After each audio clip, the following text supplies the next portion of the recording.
Let me get one of them slow motion pictures, bro. One of the slow motion pictures. You gotta shoot at 60 frames per second. Come on, that.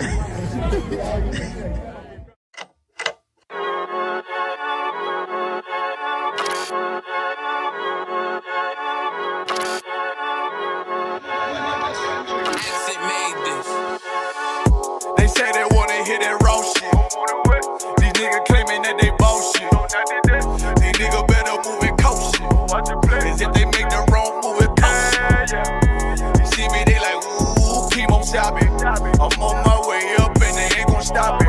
They say they wanna hear that raw shit. Coming up, I'm about to bullshit. They see me, they like, ooh, keep on shopping. I'm on my body, real niggas right beside me. Damn right, I brought my army, going up like a rocket, and can't nobody stop me. These niggas garbage, so watch your mouth, boy. Coming all black, slithering house, call me mouth, boy. I'm off the hip like a cowboy. I'm a king, you should bow, boy. Shorty like that, man, you cut up, nothing I can handle. 144 in the booth, going Rambo. Niggas do you dirty like a stick in a bando. That's why I play the corner like a bum with a banjo. I'ma lead by example. Sabe got this bitch off the hand, got this juice, got the drip, about to hit the bitch with the salt. It ain't rap, it's assault. Can't taste a bitch unless you with the coke. They say they wanna hear that raw shit. These niggas claiming that they bullshit. These niggas better move and coach shit. As if they make the wrong move and coach shit. Hey. One way, one way, one way, one way, one way. Coming up on my I do it how a veteran be. You better than me. I'm Reggie at the edge of the key. It's all money, no honey. Think you settling? See, you locked up, fucked up, and it's back to the streets. It's One West. You can check the residency. I reside with soldiers died on the soles of their feet. Cause there's death before designer. Ain't no coward in me. Cause I'm cold as a bitch's shoulder. You ain't calling a week. Get the cooking on this beat. Hope you like it well done. Got them killers rolling with me and they all red rum. Got you fuckers scared some. Get the banging on this beat till my fucking head numb. Black Glock, red drum, black and yellow air ones. Homie, you ain't got a vest. I suggest you wear one. Told these niggas we was going up. They was doing a lot of talking. Now these niggas ain't saying shit. Feeling like a legend in this shit. Lil nigga, I'm past veteran. Never feeling third. Lil nigga, I'm past second. Guns, I gotta have them all like Ash Ketchum. Shotty break a nigga ribs up like his wife left him. We all stepping. Kill you with kindness cause I'm dead nice. That 5'7" put you 6 feet, not talking height. That judge giving out 5, but you doing life. These hands are rude GPS, a mean right. That's mean right, we build different, you know the vibes. And we stamped it authentic, we notarized. I keep a 144 because I know a kind. Noah's Ark, you know I'm with animals when we flowing by. We back again, no cap, when I'm with Cap again. Yeah, they say they want smoking till we matching them. Everything righteous, so you know when we get back at them, you get hit up with a K, but no acronym. They say they wanna hear that raw shit. These niggas claiming that they bullshit. These niggas better move and coach shit. As if they make the wrong move and coach shit. You see me, they like, ooh, keep on shopping. I'm on my way up and they ain't gon' stop it. They say they wanna hear that raw shit. Coming up, I'm about to bullshit.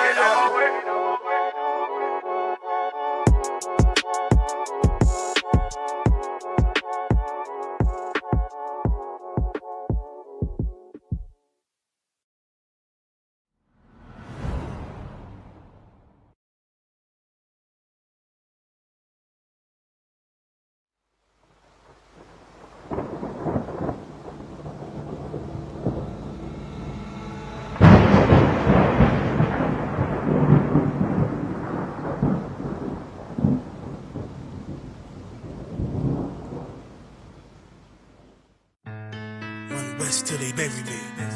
I'm One West till they bury me.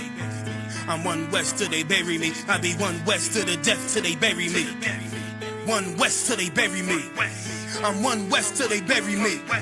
I'm one West till they bury me. I be one West to the death till they bury me. I be one West to the death till they bury me. They ain't scaring me. Rip the soul out of Pharisee. Speaking heresy, it get you fucked up apparently. It's like they daring me. I said chill, they ain't hearing me. They ain't listening. Every bar nitroglycerin. Hit your heart, bring it back to start, make you live again. Get them dividends or we start getting ignorant. I be on that soldier shit. I told you shit phenomenal. Nah, but he a domino. So what you suckers trying to do? Rhyming comical, guess it's funny until I'm bombing you. Bring apocalypse to them pussy niggas that's popping shit. Team of all-stars, I coach them up like I'm Popovich. Fuck the politics and the lobbyists and apologists. They vagina, so we gon' check them like gynecologists. It's kinda obvious how the situation is ominous. The way I vomit this and regurgitate for the audience. They start applauding this cause the competition is fraudulent. From the era where niggas smoke you up like a parliament. The flow been stupid, shit has gotten retarded since. All the dominance of one West rising to prominent. Cause I be one West to the death till they bury me.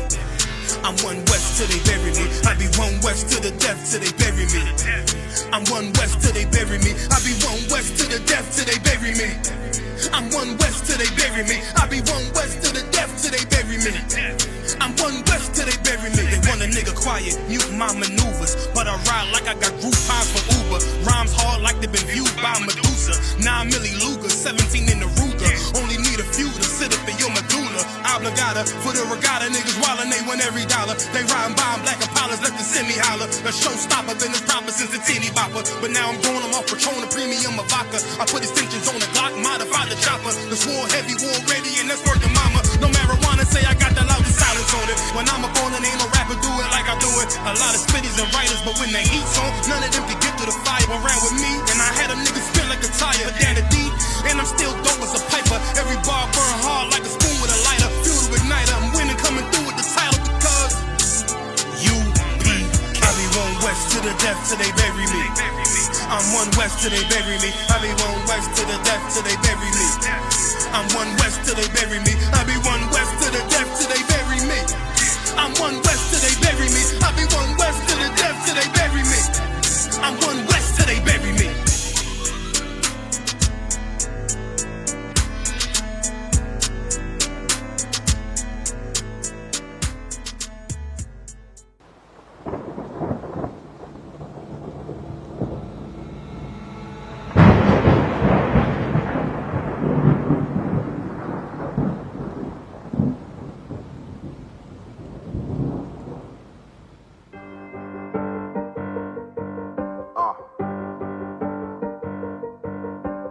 Yeah, on 44 shit, you know what I mean?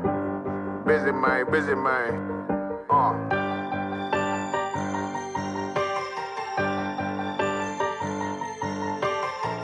Look, when that shit drop, you step all the way on their neck, step on their neck and their head with that shit.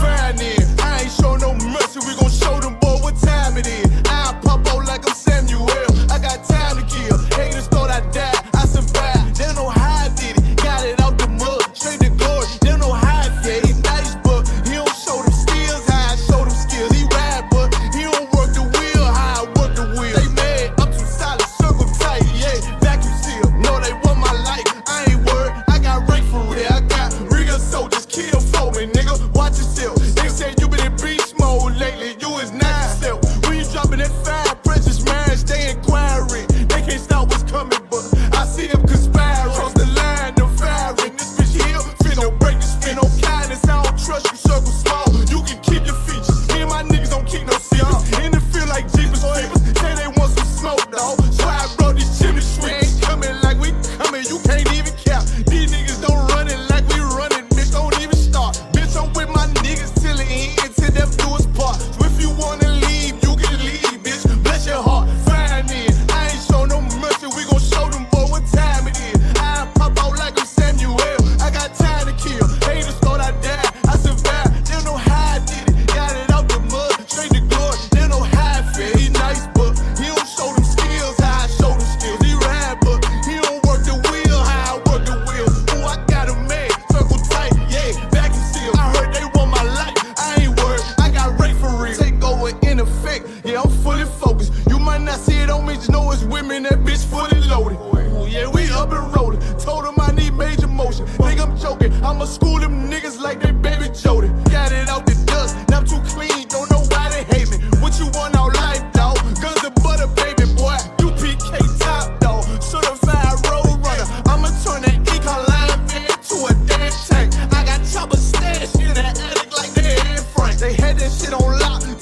strapped on them like bolt cutters. You cannot play both sides, gotta choose your colors. See him throwing that one up with that W, that's my blood, bro. Fine in. I ain't show no mercy, I'm gon' show them boy what time it is. I pop out like I'm Samuel, I got time to kill. Haters thought I died, I survived. They don't know how I did it. Got it out the dust, straight to glory. They don't know how I feel. He's nice, but he don't show them skills how I show them skills. He ride, but he don't work the wheel how I work the wheel. Ooh, I got it made, circle tight, yeah, back and seal. Said they want my life, I ain't worried, I got Ray for real.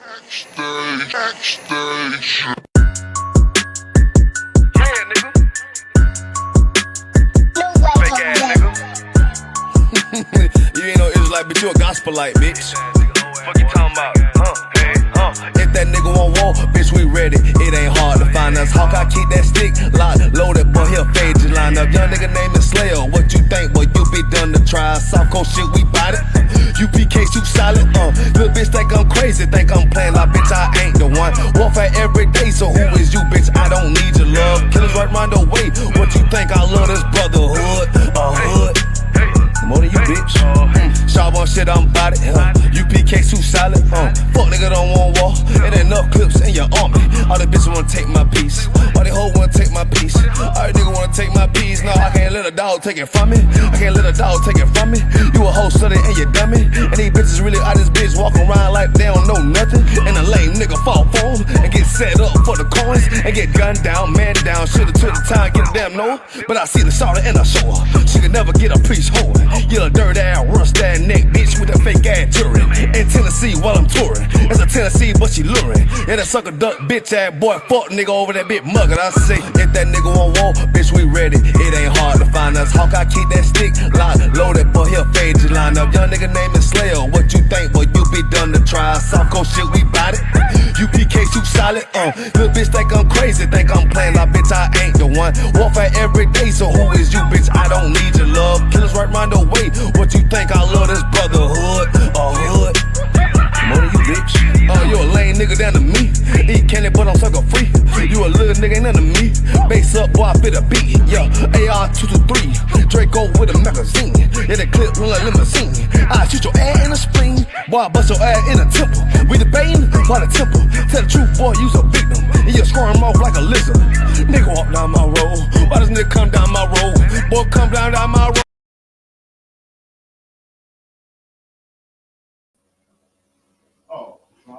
Oh, hey, can you pick me up on the school after class?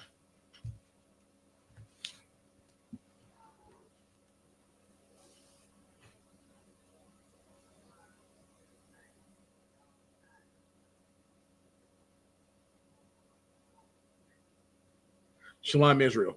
I'm priest and officer of 1000 Kasiyat of I.S.U.P.K. Atlanta. Tonight is the biblical law class. My topic is lack of rod control destroys a nation. Once again, my topic is lack of rod control destroys a nation. Do I have anyone on the call?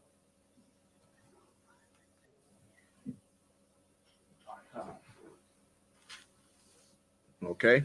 Since I don't have anyone on the call, we're going to go ahead and get started. Mo, sorry, we ready to go? Excellent. Shalom, Yahweh Shem Yahshua Barakatah, Trooper Halak. Come, sir. Shalom. Yahweh Shem Yahshua Barakatah, sir. You Tawab warrior? I'm hanging in there, Adawan. Most High in Christ. Most High in Christ. Did you get you got all the articles that I sent you? Come, sir. Excellent, the water warrior. Well, once again, tonight is the I.S.U.P.K. Atlanta Biblical Law class. My topic is lack of rod control destroys a nation.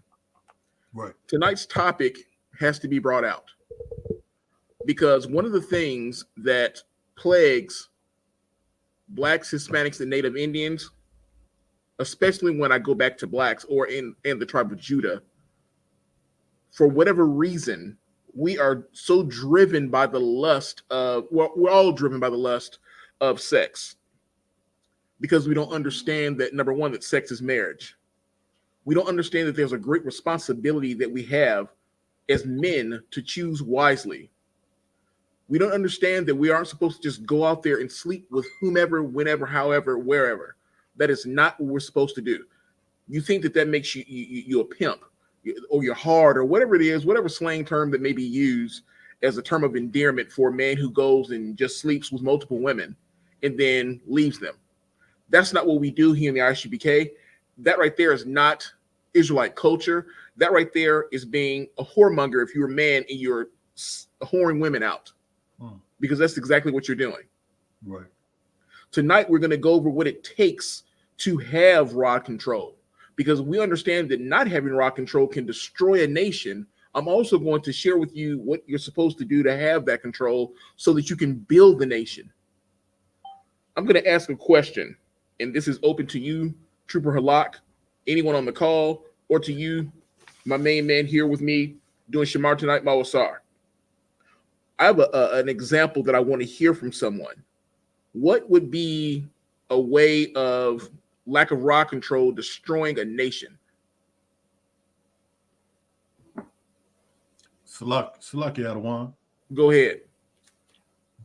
And this can go both ways. You know, brothers out here just knocking down any and everything, and some brothers, you know, be catching diseases and just still just be knocking down everything, you know. And absolutely. And even sisters can be passing disease on too. Absolutely. Absolutely. That's an excellent example, and that's one of the examples that I wanted you to bring out, because yes, by going out there and just sleeping with anyone, back and forth, spreading STDs, right? That right there is breaking down the nation. That's breaking down the body.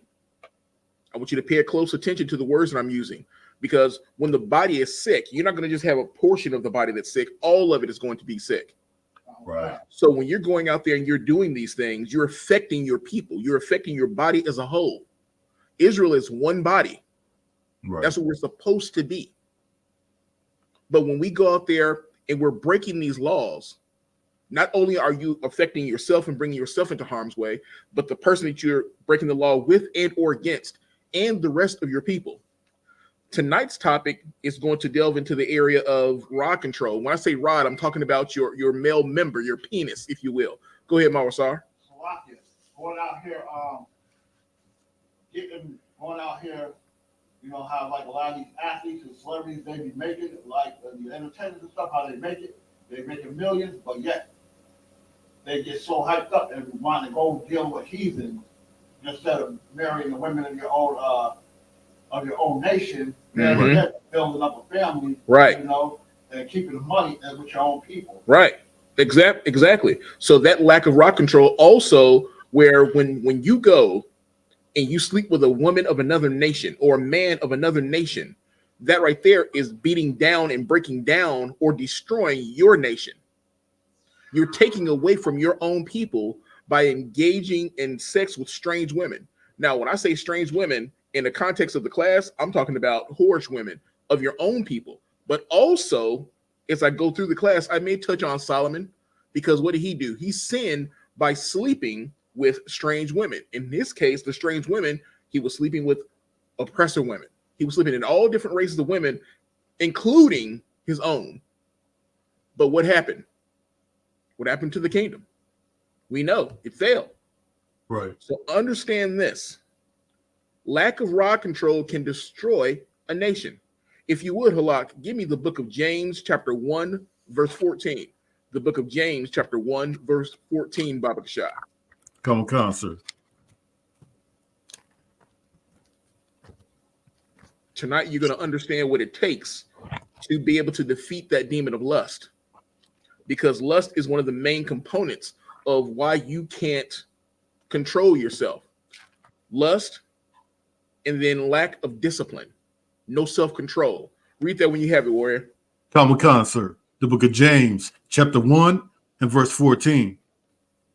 But every man is tempted when he is drawn away of his own lust and enticed. But every man is tempted when he is drawn away of his own lust and enticed. You see, You can be enticed because of something that you're lusting after, if you understand. It's easy to entice you when it's something that you're looking at and you're lusting after it. It doesn't take much. And then you can be drawn away. And you're gonna understand what I'm talking about as I go through this class. You're gonna understand what I mean when I say being drawn away, that lust, and then being enticed. And then you're gonna find out what happens after you're enticed. Because of your weakness, because of your lack of discipline, your lack of self-control, you're gonna find out the consequences that come from that, which not only affects you, but affects your nation. Do I have anyone on the call?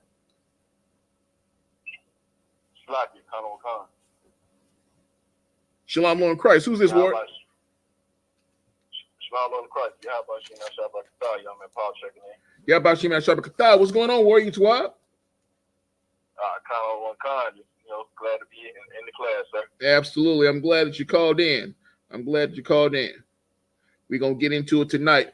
In case you didn't hear, the name of my class is Lack of Rod Control Destroys the Nation. So for those of you who are just tuning in, calling in, or don't understand, there's a certain word that we use here in the UPK when we're talking about your male member. So we'll say rod. So understand that when I say rod control, I'm talking about your penis. We're all adults here. We're all mature. We can understand that when I say that. So lack of rod control destroys a nation. You're going to understand what it is to not just go out there and just sleep with anyone. Now, this class is going to seem like it's bashing on women, but I'm not. What I'm doing is I'm going upside the head of weak men. Now, the result of that is the fact that, yes, he's going to be dealing with whorish women. But the man, I'm going to put it on you. The responsibility of leading is on you. You're going to understand that by you falling by the wayside, that not only do other men and women also fall. Like I said in the beginning, we're a body. We move together.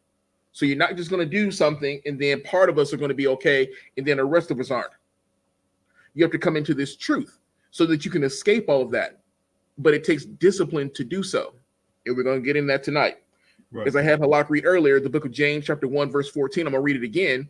It says, but every man is tempted when he is drawn away of his own lust, Salakia, and enticed. You're going to understand tonight what it means to be enticed. You as black men, Hispanic men, and Native Indian men must learn what it means to be wise, patient, disciplined when choosing a wife, and not to be led by your lust. You have to be adults. You have to be mature in your thought process. It isn't to where you just look at a woman and say, "Ooh, I want her," and then you want to run after her. You're going to run into beautiful women all the time. You're going to see beautiful women at work, beautiful women on your way home from work, beautiful women at your home. I'm going to say that because if I don't say it, some of y'all are going to be kicked out the house tonight. You got to say that there's going to be beautiful women at your house. I know that half of y'all are probably celebrating Valentine's Day. Ain't that right, Mawasar? Most of them probably are, sir. Okay. I like the way you diverted that. Making sure that you aren't celebrating. Nah, we don't celebrate Valentine's Day. And you notice I didn't start my class off discussing Valentine's Day because, number one, it's pagan in worship. It has nothing to do with love. It has nothing to do with blacks, Hispanics, and Native Indians. It has everything to do with your oppressor and his wickedness and his orgies and his filthy whoremongering self. Right. Understand that. Valentine's Day has nothing to do with blacks, Hispanics, and Native Indians. Valentine's Day has nothing to do with any of the Lord's holy days. Right. We don't celebrate Valentine's Day here. Right. Valentine's Day has nothing to do with love. We know what love is. Mm-hmm. And if you come into the school, you will also learn what love is. And just a sidebar for a moment, like I said, I'm not going to go heavy into Valentine's Day, but what I want you to understand is this. There are going to be many of you out there right now who, if you don't have a gift for your wife, you're probably not going to sleep in the bed with her tonight.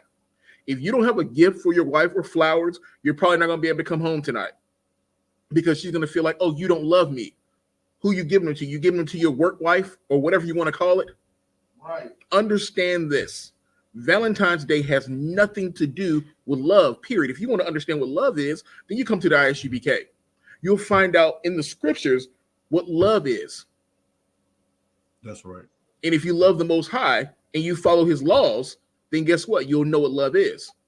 But if you are outside of this truth, you're going to think that love is giving somebody a goddamn piece of candy that says, will you be my Valentine? That's not love. That's actually childish. That's a joke. Your oppressor is a child. He's a joke. Chocolates don't mean love. Flowers don't mean love. But coming here, following these laws, statutes, and commandments of the Most High, that's what love is. And that's where you'll find out what love is. Okay. So when you're following the law, you'll be at home loving your wife today, tomorrow, and the next day, and the next day, and the next day. And you don't need a pagan holiday to show what your love is. At my slave today, there's flowers continue to come in.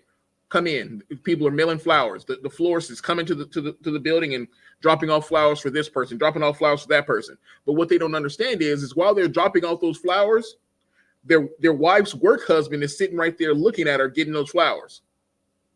So you bound flowers for her and for him because she has a work husband. You understand what I'm saying? Right. Valentine's Day is a joke. It's a joke. And for every one of you out there who are celebrating it right now, you're going to be a simp. You know why you're going to be a simp? Because of lack of rod control. Because guess what's going to happen tonight? Those of you who do give the flowers and the candy and the extravagant gifts, some of you have been promised sex. That's why you're doing what you're doing. That's why you're breaking the laws of God because you want sex. Understand that. Because you want sex, you want to make sure that you get her everything she wants. Because not only is Valentine's Day pagan in worship, but it's also geared towards the woman. And she knows it is. So she uses it against you. She uses her giving you sex on Valentine's Day is a reward for you. Understand that. As a reward for what you give her. Well, I'm going to go ahead and let you know. Here in the I.S.U.P.K, the women don't celebrate Valentine's Day or any pagan holiday, nor do the men. And the women share the tale with their husband freely. That's right. It doesn't have to be a special occasion. It's because they love each other. It's because they want to be fruitful and multiply. Damn right. It's because that's what we do. Come on. It has nothing to do with February 14th. That's right. Before I go any further, do we have any comments? Any questions? Go ahead. Yeah, man, Dad, I'm headed to class, but I'm listening. Most High in Christ. How about Shimmy Al-Sabra Katha Warrior Tawab? Most High in Christ. Most High in Christ. Most High in Christ. All right, we're gonna continue. Tonight's gonna be a heavy class because what a lot of you are going to do is figure out tonight if you're being honest with yourself. For those of you who are watching, for those of you who are in class, for those of you on the phone, you're going to look at yourself and ask yourself, are you guilty of these things? The Most High, through the understanding of the breakdowns that Commanding Junior YAHANNA has given us, gives us the ability to understand what it means to have discipline in this truth. And because of that discipline, we're able to look at ourselves and assess situations and break them down in a way so that we know here is what is right, here is what is wrong. All that is based off the foundation of following the law. In order to follow the law, we have to have a level of discipline about ourselves. With that discipline, it gives us control. That control gives us the ability to not fall to our lust. Tonight, I'm pushing that agenda so that you understand that you cannot just sleep with anyone. You have to understand that. So with that being said, we're going to continue. I'm going to go to, I want you to hold for me, Halak. Hold for me Matthew 5:28. If you would, Bob Kashaw, hold for me Matthew 5:28. Come on, sir. Now, what it means, when I say what it means to be patient, to be wise when choosing a wife and not to be led by your lust, what I want you to do is understand that your lack of discipline to be swept off your feet because of a pretty face, small waist, and a big behind, it shows weakness and lack of discipline. Just because you see someone who's attractive, that doesn't mean that you're supposed to lose your damn mind. Understand that? We are not children. You're stronger than that. We have work to do. There's a time and a place for everything. That's right. Right now is the time to work. Right now is to wake up our people. Right now is to be soldiers. Is to be warriors in this truth. Mm-hmm. Now, that isn't to say that you cannot enjoy your rib, meaning your wife. That's not to say that. But understand this, that can't be your only goal. That can't be the only thing that you're doing, that you're running after ass. It is a wonderful thing. Believe me, of course, we all know it. A woman is she's beautiful. Everything about her, the way she talks, the way she moves, the way she smells. Of course, we want her, but it still requires discipline. Right. Because I have a first wife. You know who my first wife is? Who my first wife is, I hope is all of y'all's first wife. My first wife is this truth. That's right. That's why I'm sitting here right now, because this is who my first wife is. And I feel that there's a need for the nation to understand that we have to do better. We have to move better as men and women. But as I said, I'm pointing to the men because I want you to understand that is a problem with us running around being whoremongers, whoring out our sisters, making whores of the daughters of Zion. That is not what we're supposed to do. When you see a woman and you're ready to tear fire to her in that moment, and you don't even know, or you don't even know if they're married, you don't even know who she is, you don't know anything about her. And what I want you to understand is, and if she is married, what have you done if she is married and you've already undressed her and had sex with her? I want someone in the class to tell me, what have you done when you've seen a woman, you undress her, you look at her, you've already had sex with her? What have you done? And when I say already had sex with her, you haven't physically touched her, but in your mind, what have you done? Go ahead, Warrior. You basically lusting after her, you basically already had sex with her. Yes, you have done that, but I'm looking for a scripture. I'm looking for a particular word. What you got, Mawasar? Adultery. Absolutely. You have committed adultery. Right. When you have looked at this woman and you've undressed her, you automatically like, oh, I want her. Oh, she bad. Look at that ass. Look at those breasts. Look at how she, all these thought processes run through your mind of how she looks and what you want to do to her. You have then already committed adultery. If you don't believe me, don't take my word for it. Halak, bring out the scripture. Common concert. The book of Matthew, chapter 5, and verse 28. 28. Salakia, sir. But I say unto you, that whosoever looketh on a woman to lust after her hath committed adultery with her already in his heart. Ooh-wee, come on. I'll read it again.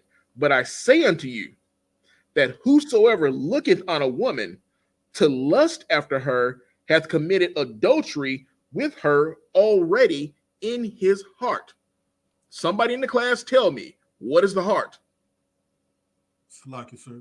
Go ahead. That would be the mind. Absolutely. Brother on the call, hold your peace for just 1 second. I know you were probably about to answer that question, weren't you? Okay, yeah. Halak got to it. It's the mind. You've already committed adultery in your mind. Now, we're going to get to that because that's a heavy thing. Because you ask yourself, you didn't physically touch them. So how is it that you committed adultery in your mind and you didn't physically touch them? So you're going to understand the spirit behind things. You're going to understand what it means to have the discipline. Once you start to understand how you can commit adultery just by thinking. Because when you have the discipline and you understand what this truth is, you understand the beauty of who your sister is, you don't want to then look at her and undress her and sleep with her. You want to look at her and you want to protect her. You want to look at her and you want to teach her. You want to look at her and you want to guide her. That's what you want to do. Understand that that's what you want to do. You don't look at her with the eyes of lust and desire.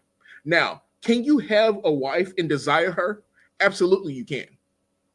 There's absolutely nothing wrong with desiring your wife and wanting to tear fire to her. But that's your wife. Okay. But once you look at this woman and then you start to think to yourself what you would do, then what have you done? You open the door. You open the door, and once that door has been opened, it's very difficult to close. It's very difficult to shut that door once you see her, because once you see her, then all of a sudden, you're trying to figure out a way, well, maybe I should step to her. Mind you, now you know nothing of her. You've already undressed her. You've already had these thoughts about her. You don't know anything about her. You don't know if that woman is married. But guess what? It is great brotherhood to not look at a woman and lust after her. And when I mean not look at a woman, I'm talking about none of them. Now, that is difficult. It's a difficult thing to do. It's a difficult thing to do, but we have to train ourselves not to do it. I can see a woman coming from a mile away and see her. I'm like, wow, this is a beautiful woman. And then you know what I'll do? Immediately, I'll look away or I'll think about something else. That takes discipline to do that. I don't know if this woman is married. And even if she isn't married, it's still, if I'm looking at her, it's a sister. Right. So understand, I don't know anything about her. So therefore, why would I be unbrotherly by lusting after a woman? Now you're probably saying to yourself, well, how would you be unbrotherly if you don't know whether she's married? Well, guess what? If she is married and I'm looking at this woman, that means that there's a brother somewhere who's married to her and I'm looking at her and desiring her. Mm-hmm. Is that being brotherly? Absolutely not. Right. And see, that's a deep thing right there. That's a heavy thing, because what you're doing is you're showing brotherhood to someone that you haven't even met. You're showing brotherhood to a brother that you don't even know for the sake of yourself, her, and your nation. That's right. That's not a simple thing. A simple mind can't grasp that concept of what I just shared with you of how that's brotherhood. If there's a woman out there who is half dressed and she got a man that's at home, that man might not even want her out there, which I'm sure he doesn't, with her breast out and her ass out. Right. But the least that I can do is not look at her. This man is at home going, yeah, you know, what can I do? She out there doing this, that, and the other. I'm not going to look at that woman like that. That's my brother that's at home thinking about the fact that his wife is out there showing her whole body to everyone. Yeah. That's how you show brotherhood. That's a spiritual thing. Common concept. It requires strength and discipline to do that. Does everyone understand that? Common concept. Do the brothers on the call understand what type of discipline that takes? Now, I know that you're all saying to yourselves, if we're being honest, I know that everyone that's in the classroom, on the call, at some point have done exactly what I just said. I'm guilty of it. I have done it. Do I do that now? No, but I have done it. So when you're being honest with yourself, you know that you looked at a woman and you lusted after her. You know that you looked at a woman and you wanted to have sex with her. You know that you have. That's why Matthew 5:28 is so heavy. So I'm going to read it again.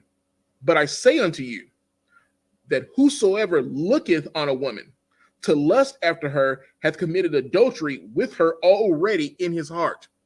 That's heavy right there. That's heavy, because you can look at her and be like, oh yeah, she bad. She fine. I do this, that, and the other to her. And then you don't go to attempt to mess with her. You don't go try to sleep with her. And you're thinking that you're good. No, you have already looked at her and committed adultery. That's the spirit behind it. Your physical actions are of not going and doing anything. That's nothing when you're still looking at her and you're desiring her and lusting after her because you're thinking about it. Couple concept. So what you're going to hear me discuss tonight is self-control or mastery of self. Now, this class is going to be geared towards having rod control, but I want you to understand it's about discipline as a whole with everything that we do. Because in the I.S.U.P.K, and according to these scriptures, we are required to be what? Somebody blow my mind. We are required to be what? Discipline. Oh, we got a couple brothers on the call. Who said something first? Go ahead and answer it. Discipline, yes. There's another word that I'm looking for. Go ahead. Perfect. Absolutely right. We are required to be perfect. Oh, counsel. Perfect. Now, not by the standard of what the oppressor has told you that perfect is.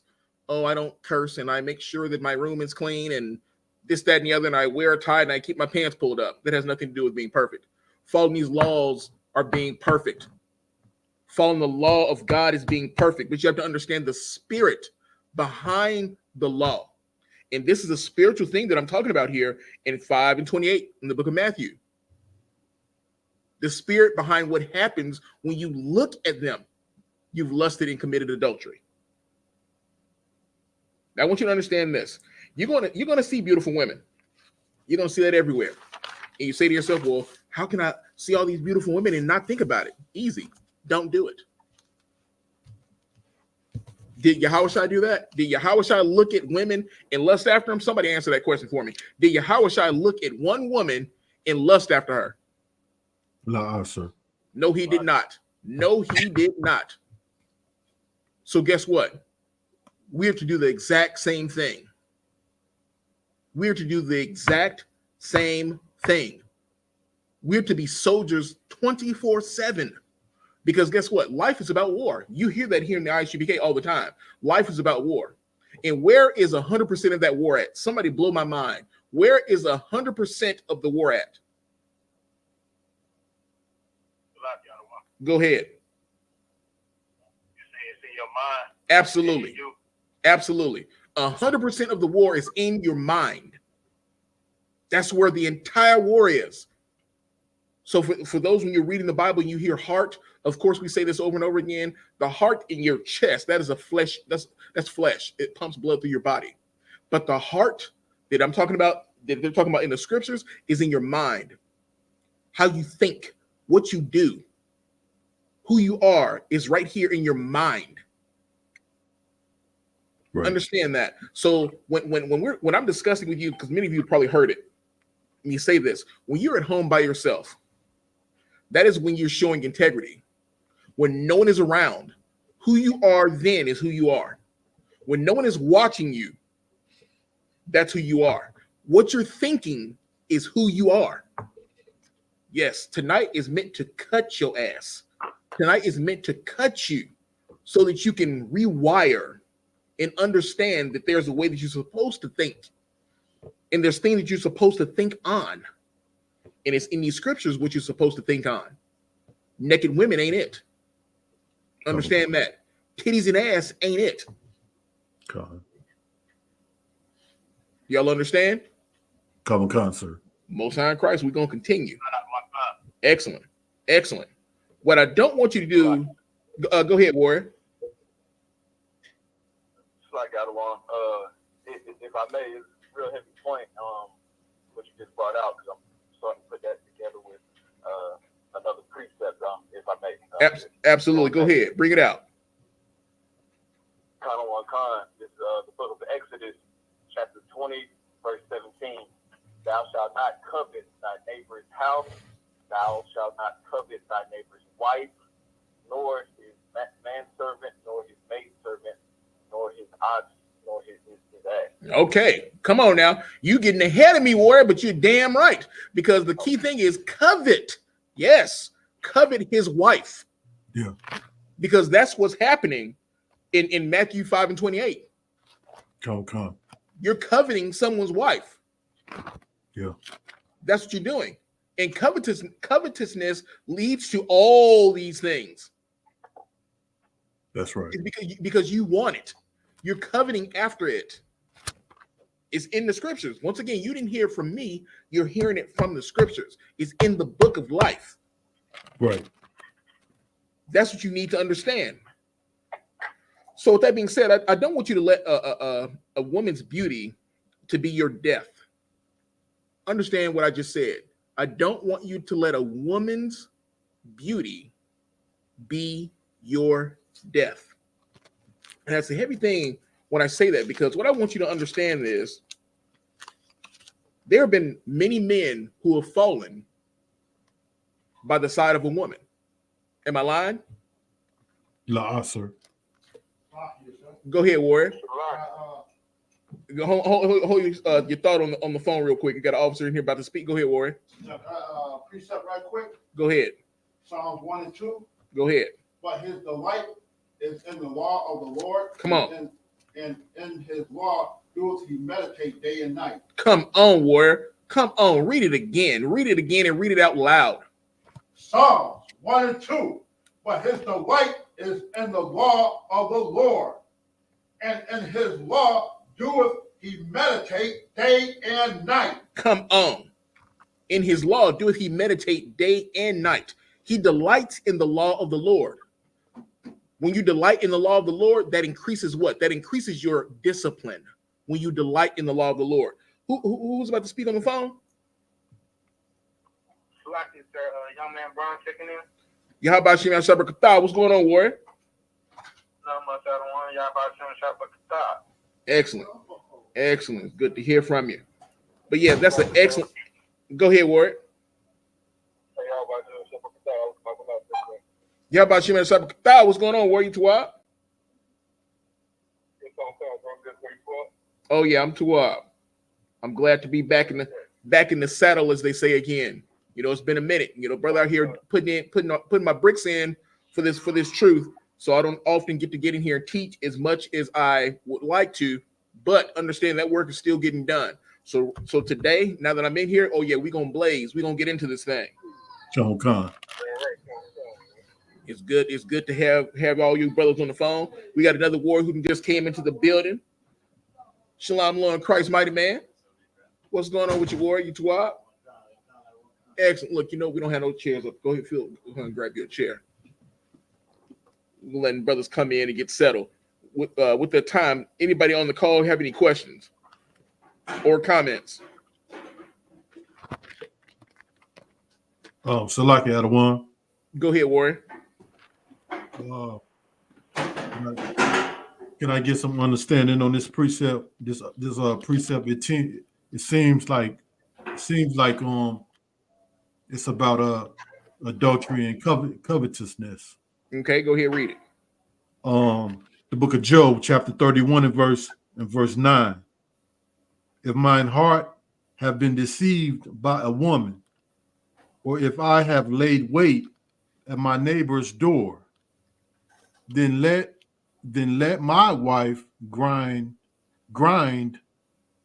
unto another, and let others bow down upon her. Let me get to that with you real quick. Come on, sir. And what verse was that again, Baba Kasha? The book of Job, chapter 31 and verse 9. Okay, just a second.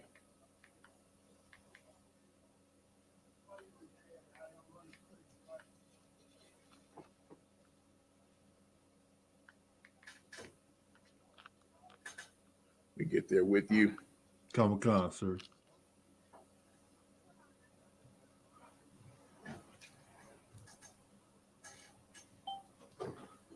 Shalom, Lord Christ, mighty man. Shalom, Lord Christ, warrior. Okay, here. If mine heart have been deceived by a woman, or if I have laid want at my neighbor's door, then let my wife grind unto another, and let another's bow down upon her.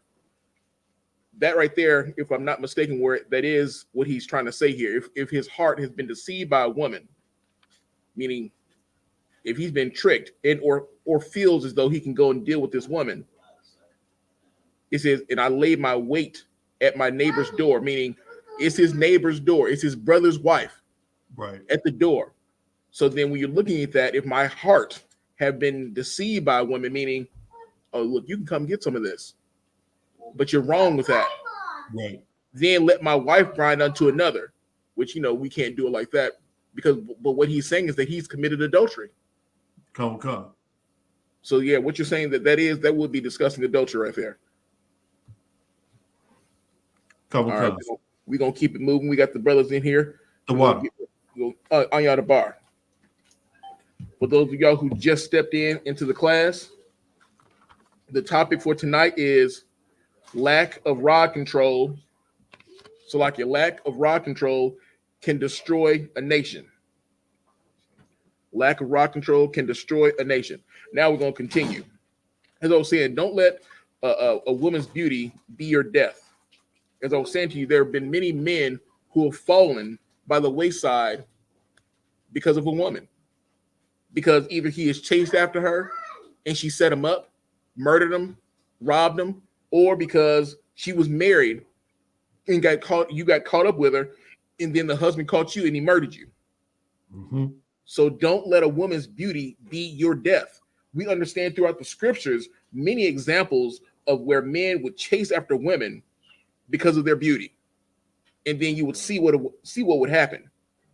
I'm trying to tell you that a woman, if you are not disciplined in this truth, will break you. Right. Now, you do have some brothers out there who can be hard, who can be tough, who can understand what's going on when it comes to what a woman is doing. But guess what? He might be that way, but he's making a whore of her. Right. Because he's like, oh yeah, I'm not going to deal with this broad. So then he just leaves her. And when I'm discussing this, I'm not talking about the other nations. I'm talking about blacks, Hispanics, and Native Indians. Because I used to be one of those where I would just up and be like, hey, I'm out of here. Deuces. Holla at you. You can't do that in this truth. Because we're to do what? Not make whores of the daughters of Zion. Right. Now, I want you to remember what I said about don't let a woman's beauty be your death. We're going to continue. Give me the book of Proverbs, chapter 31, verse 30. The book of Proverbs 31 and 30, Baba Kasha. Common concert. The book of Proverbs, chapter 31 and verse 30. Favor is deceitful, and beauty is vain. But a woman that feareth the Lord, she shall be praised. All right. There's a heavy verse right there. And the key thing I want you to hone in on here is when it says, and beauty is vain. What is vain? What does it mean?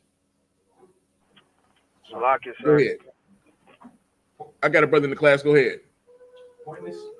Pointless, meaning nothing. So a woman's beauty is nothing. That might sound crazy to you, because when you hear that, when you see a woman that's beautiful, you're not thinking that that's nothing. That means something to you. But no, according to the scriptures, her beauty is vain. Because what happened? Go ahead, Warren. Because that's it. And another way to look at it too is because this is how I look at it. So it's like, you know what I mean? I'm just asking like clarity on it. Like when you say like beauty is vain is nothing, it's like, you know, that's just part of our sister. You know what I'm saying? Like 12 tribes, like all our women beautiful. I mean, like you said, a beautiful woman used to wake up and like it shouldn't be a surprise that, oh damn, she's fine, she's beautiful. You know, that should be normal because all our women like every day. It's like you feel like that being You're correct. Whoever else has got your phone on, put your phone on mute. But yeah, Michael, you're 100% correct. Salaki, put your phones on mute. Do we have some? When y'all hear your phone on? It might be my Salaki. Okay, whoever it was did put their phone on mute. But yeah, you're correct, Michael. You're correct, because all of our sisters are beautiful. Right. So that is nothing.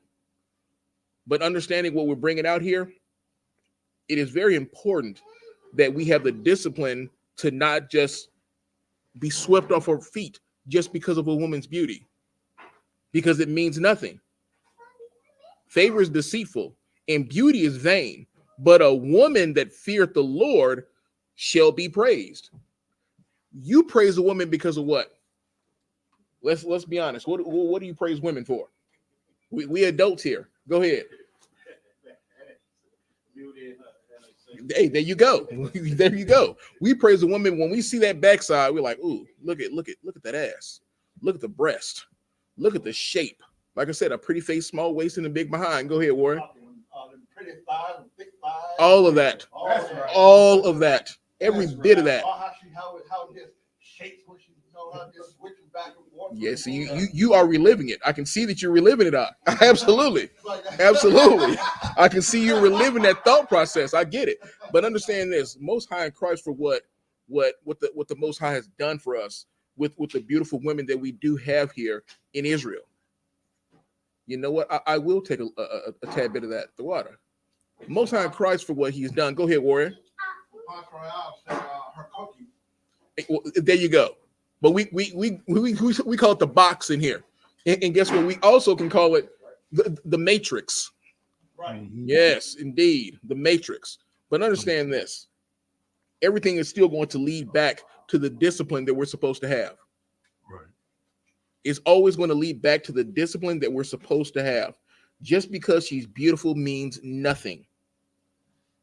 Because as the scripture says here, favor is deceitful and beauty is vain, but a woman that feareth the Lord, she shall be praised. So you can be beautiful. You can have the hourglass figure.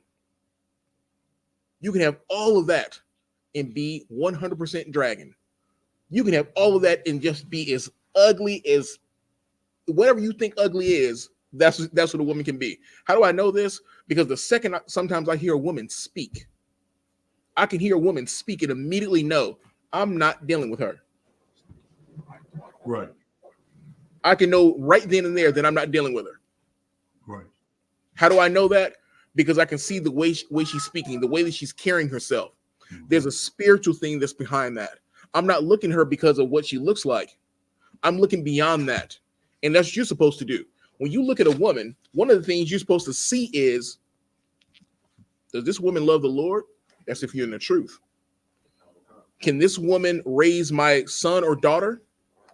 If you have a child with her, those are the things that you're supposed to be looking at. Her breasts aren't going to raise your son or daughter. Her behind isn't going to raise your son or daughter.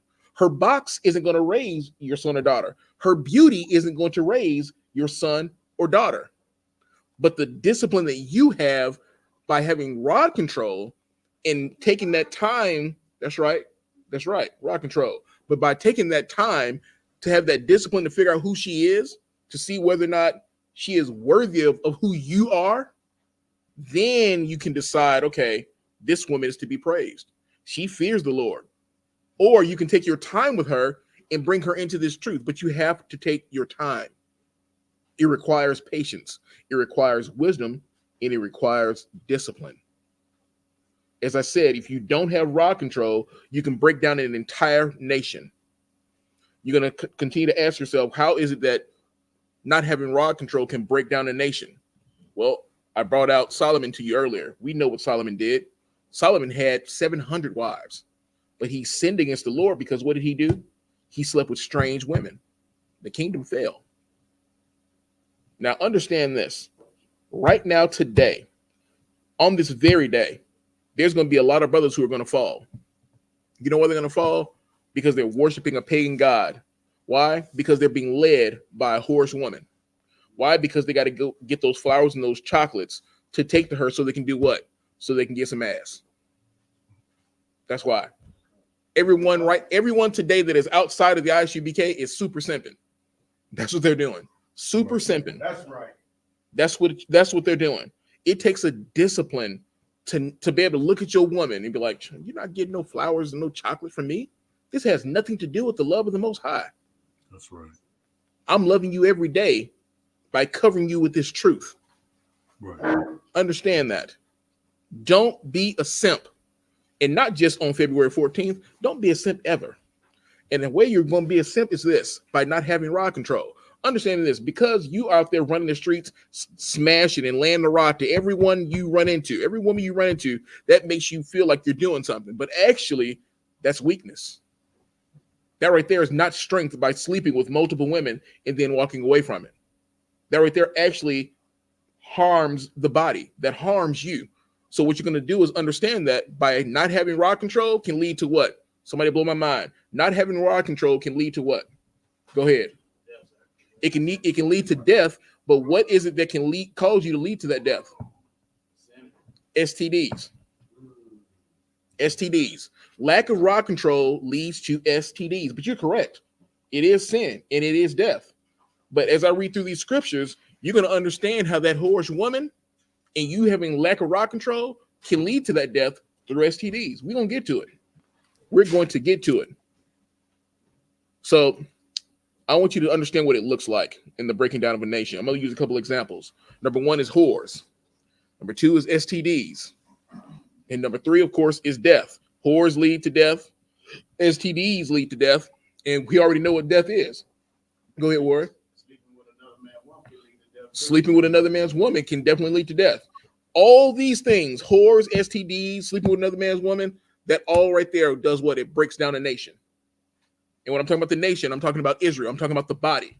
When you're doing that amongst your people, you're breaking down the nation. You understand that? That's a spiritual thing. Every time you go and do something like that, you are hurting your brother.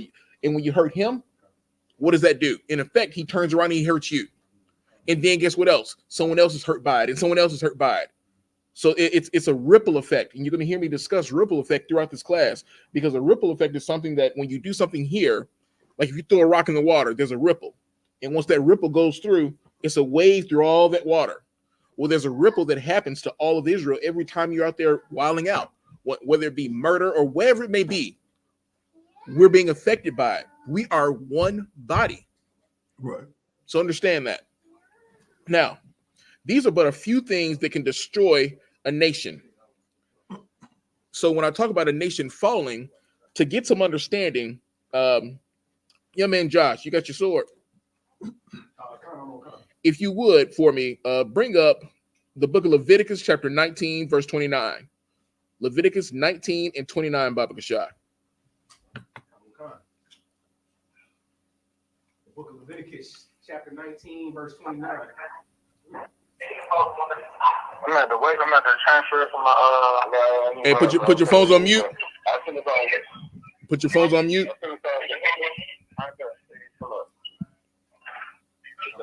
Put your phones on mute. Hold on a second, Warrior. Salaki Warrior, put your phone on mute. Okay, you got that, Warrior. Go ahead and read it. The book of Leviticus, chapter 19, verse 29. Do not prostitute thy daughter to cause her to be a whore, lest the land fall to whoredom and the land become full of wickedness. Now, that's a heavy verse, because as I told you, the class is lack of rod control can destroy a nation. So when we go into the book of Leviticus 19 to 29, do not prostitute thy daughter to cause her to be a whore, lest the land fall to whoredom and the land become full of wickedness. So you understand what I'm saying when I say the ripple effect, because what this is saying here is that the land becomes full of wickedness. The land becomes full of wickedness, not the actual turf, not the ground. We're talking about the people that live on it, the people who are there in that area. That's what happens. We're not supposed to prostitute our daughters. We're not supposed to prostitute our sisters. And how do you prostitute them? Now, you could be a whoremonger and put women out there and sell them for sex. But what else can you do to prostitute them? To make them whores? You can sleep with them and leave them. That's how you make a whore of a daughter of Zion. So understand there's a spirit behind this. As we were talking about in Matthew 5 and 28, of how you lust after a woman just by thinking about her, how you commit adultery. I want you to understand that by sleeping with a woman and then just leaving her makes her a whore. And as you saw right here, once again, I'll read it. Do not prostitute thy daughter to cause her to be a whore, lest the land fall to whoredom and the land become full of wickedness. Now, the next question was going to be, how do you make a daughter of Zion a whore? Go ahead. Sleeping with her for Valentine's present. There you go. There you go. Today, it's going to be a lot of sisters who are going to be made whores. Because you know what? It's a brother who's been simping all month, saving up, going, oh, yeah, I'm about to get that. 304. Yeah, 304. You're right. I've been saving up, going, yeah, I'm going to get her some flowers. I'm going to get her some chocolates. I'm going to show up at her house with this, that, and the other, singing some damn whatever. Super simping. Just so he can get in there and get it. And she going to give him some. He going to tell her he love her. and she gonna give him some. And then the Right. next day, she won't hear from him. The next day when she calls him, she won't hear from him. You know why? Because he didn't went back to his other rib. Right. You at the house sitting there mad and upset because now he didn't came and gave you candy and cookies and all this type of shit, and you gave up the tail. Now he ain't dealing with you just because of Valentine's Day. You see, when you worship other gods, it causes you to do things like this. Valentine's Day goes right into the topic. Worshiping another god can cause you to cause your nation to fall. Understand that. It's a spiritual thing. By sleeping with this woman on Valentine's Day because all you want is the ass, and then you leave her, you've then what? Made her a whore of the daughter of Zion. That's what you just done on Valentine's Day because you wanted some ass. That's what you just did. When actually, you can go out there and you can get you a wife or multiple wives and sleep with them. But guess what? You have to keep them. But understand that when I say to get you multiple wives, and we're not going to get into the topic of multiple wives, but what I'm going to do is let you know this. You can have multiple wives. There's a level of maturity and responsibility that comes with that. And I'm not talking about monetary maturity. I'm talking about the maturity of sharing with them this truth. You have to break down to them that once you sleep with them, that they will become your wife. That's not something that you tell them today and then you sleep with them tomorrow. Because as you see here in the school, we have a 6-month waiting period. You're supposed to properly court each other, get to know someone. In 6 months, if you're properly doing that, you will get to know who they are. But in the world, let's just say you meet a sister in the world. Some of you may think, oh, well, hey, this is a shortcut. They're in the world. I can just get them. I don't have to make them wait. No, wrong. That'd be stupid. If I meet a sister that's in the world, she can go wait 6 months. I might have to make her wait a year. You know why? Because she doesn't even know the truth yet. The sister in the truth that I'm dealing with, that's who I'm courting for 6 months. But in the world, not only does she know she doesn't know the truth, I don't know her at all. Right. So that means you have to take that much more time with her. That means you have to take that much more discipline, because what happens with the sister in the truth is she isn't going to tempt you. The sister in the truth isn't going to entice you. The sister in the truth isn't going to make you lust after her. That's what you have with a sister in the truth, because guess what she understands? It's one body. So she's doing what she's supposed to do, is also strengthening you to continue to have that rod control, to not do what you're supposed to, what you're not supposed to do. But in the world, this woman, not only do you have to have rod control, but you have to teach her what it is to be modest. You have to teach her what it is to not entice you. Right. That's why it's very important to make sure that when you're dealing with the woman in the world, that you take your time with her. There's nothing wrong with taking your time and being patient and talking to these sisters, getting to know them. Actually, that's the best part of the courting process. Yeah. Because what I want you to understand is this: in the world, you meet what is known as the what's the word that I'm looking for? You'll meet their representative. In the world, you'll meet who they want you to meet. Like, for example, when you go to get a job, you don't go in there to the job like, yeah, I'm part of I.S.U.P.K, the white man's the devil. You don't go in there doing all that. That's not what you do. You go in there, hey, how you doing? My name's such and such, and you give me your slave name. And then you tell them your skill set and the abilities that you have to be an added addition to this job that you're trying to apply for. Mm-hmm. You don't go in there worrying about this truth at your interview. So just like when you're dealing with a woman, the woman, especially the woman in the world, is not going to come at you on some hoe-ish. She's not. She's not going to present herself as a whore to you. She's not going to present herself as a dragon to you. When you meet a woman in the world, she's going to present herself as loving and caring and thoughtful. All of these things that you think you want, that's how she's going to present herself. And then guess what happens? You get with her, but you get with her before that 6-month period happens. And guess what you find out? You met her representative. You didn't actually meet her. Right. That's who you meet. That's what happens.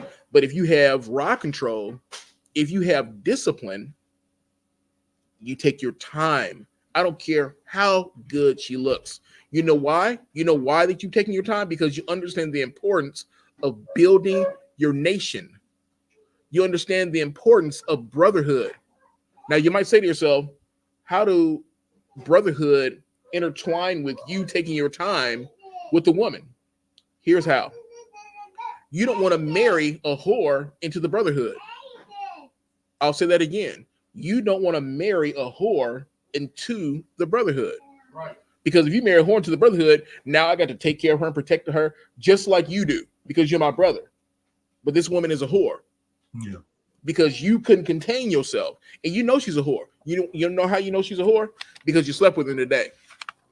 You slept with her in a week or two. You didn't take no time and she gave it up to you. So that lets you know. Because if she gave it up to you in a day, if she gave it up to you in a week or 2 weeks, guess what else she did? She gave it up to someone else in a day, in a week or 2 weeks. So then you just married a whore into this truth. You have to have discipline. Now, I'm not telling you that you can't talk to a sister that's in the world. I'm not saying that at all. But what you want to do is take your time and be patient. I don't care what she looks like. Taking your time is detrimental for you and for her. Because if you take your time, she's going to see, well, hold on. Maybe what he's saying is true. Maybe what he's saying, maybe he is about that. Maybe by him not wanting to sleep with me and I'm trying to throw this thing at him and put it all in his face and he's still rejecting, still not even looking at it. That's something different.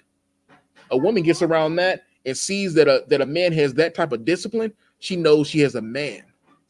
Hold your peace for a second. She knows she has a man. But guess what? If a woman can see you and see that you are toiling after her, see how much you want her, and then, okay, cool, I'm going to toy with him a little bit. Then finally you give him some, guess what? She going to know she has you. She going to look at you like, oh, this nigga weak. You going to think that you got her, but she already knew what she was going to do because she saw you as weak for her. But if you show the discipline, I'm like, look, yeah, I'll come by there. We can have some dinner. Or matter of fact, I'm not even going to come by your spot. We can meet somewhere. That right there is showing discipline. That's showing self-control. But if you do go by the house, okay, cool. Speak, eat, leave. Don't open up the door for anything to happen. That right there is what causes her to then look at you in a way and say, maybe this is the real deal. Then what it causes her to do is to not just see you, but also it causes her to hear you.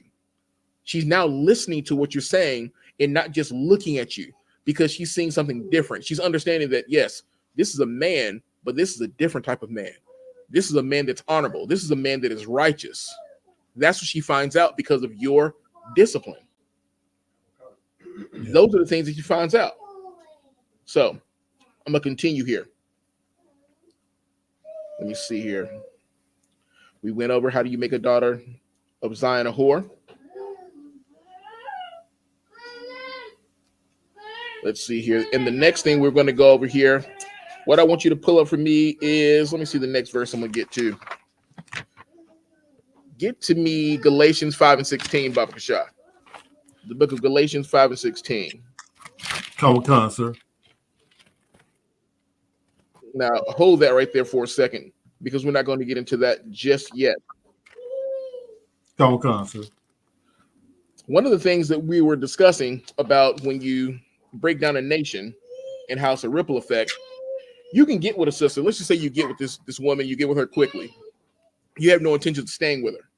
You have sex with her. Then a week or no, not even a week. Let's say a couple months later, you run into her and she says what to you? Blow my mind. What does she say to you when you run into her a month later when you hadn't talked to her? What does she say to you? Not where you been. You ain't seen her in a couple months. It's been a couple of months. And then you run into her and then she says what to you? Go ahead. She'll say that you ain't S. Now, I'm going to tell you what she's going to say. She's going to say, I'm pregnant. That's what she's going to say. The example that I'm giving you is this. You went and you slept with this woman. You had no rock control. You slept with her. And then after you slept with her, you just left. You didn't deal with her anymore after that. Then she didn't call you, didn't ignore her. Then you're out one day and you run into her.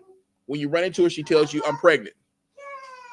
After she tells you I'm pregnant, the first thing you say is, oh, it ain't mine.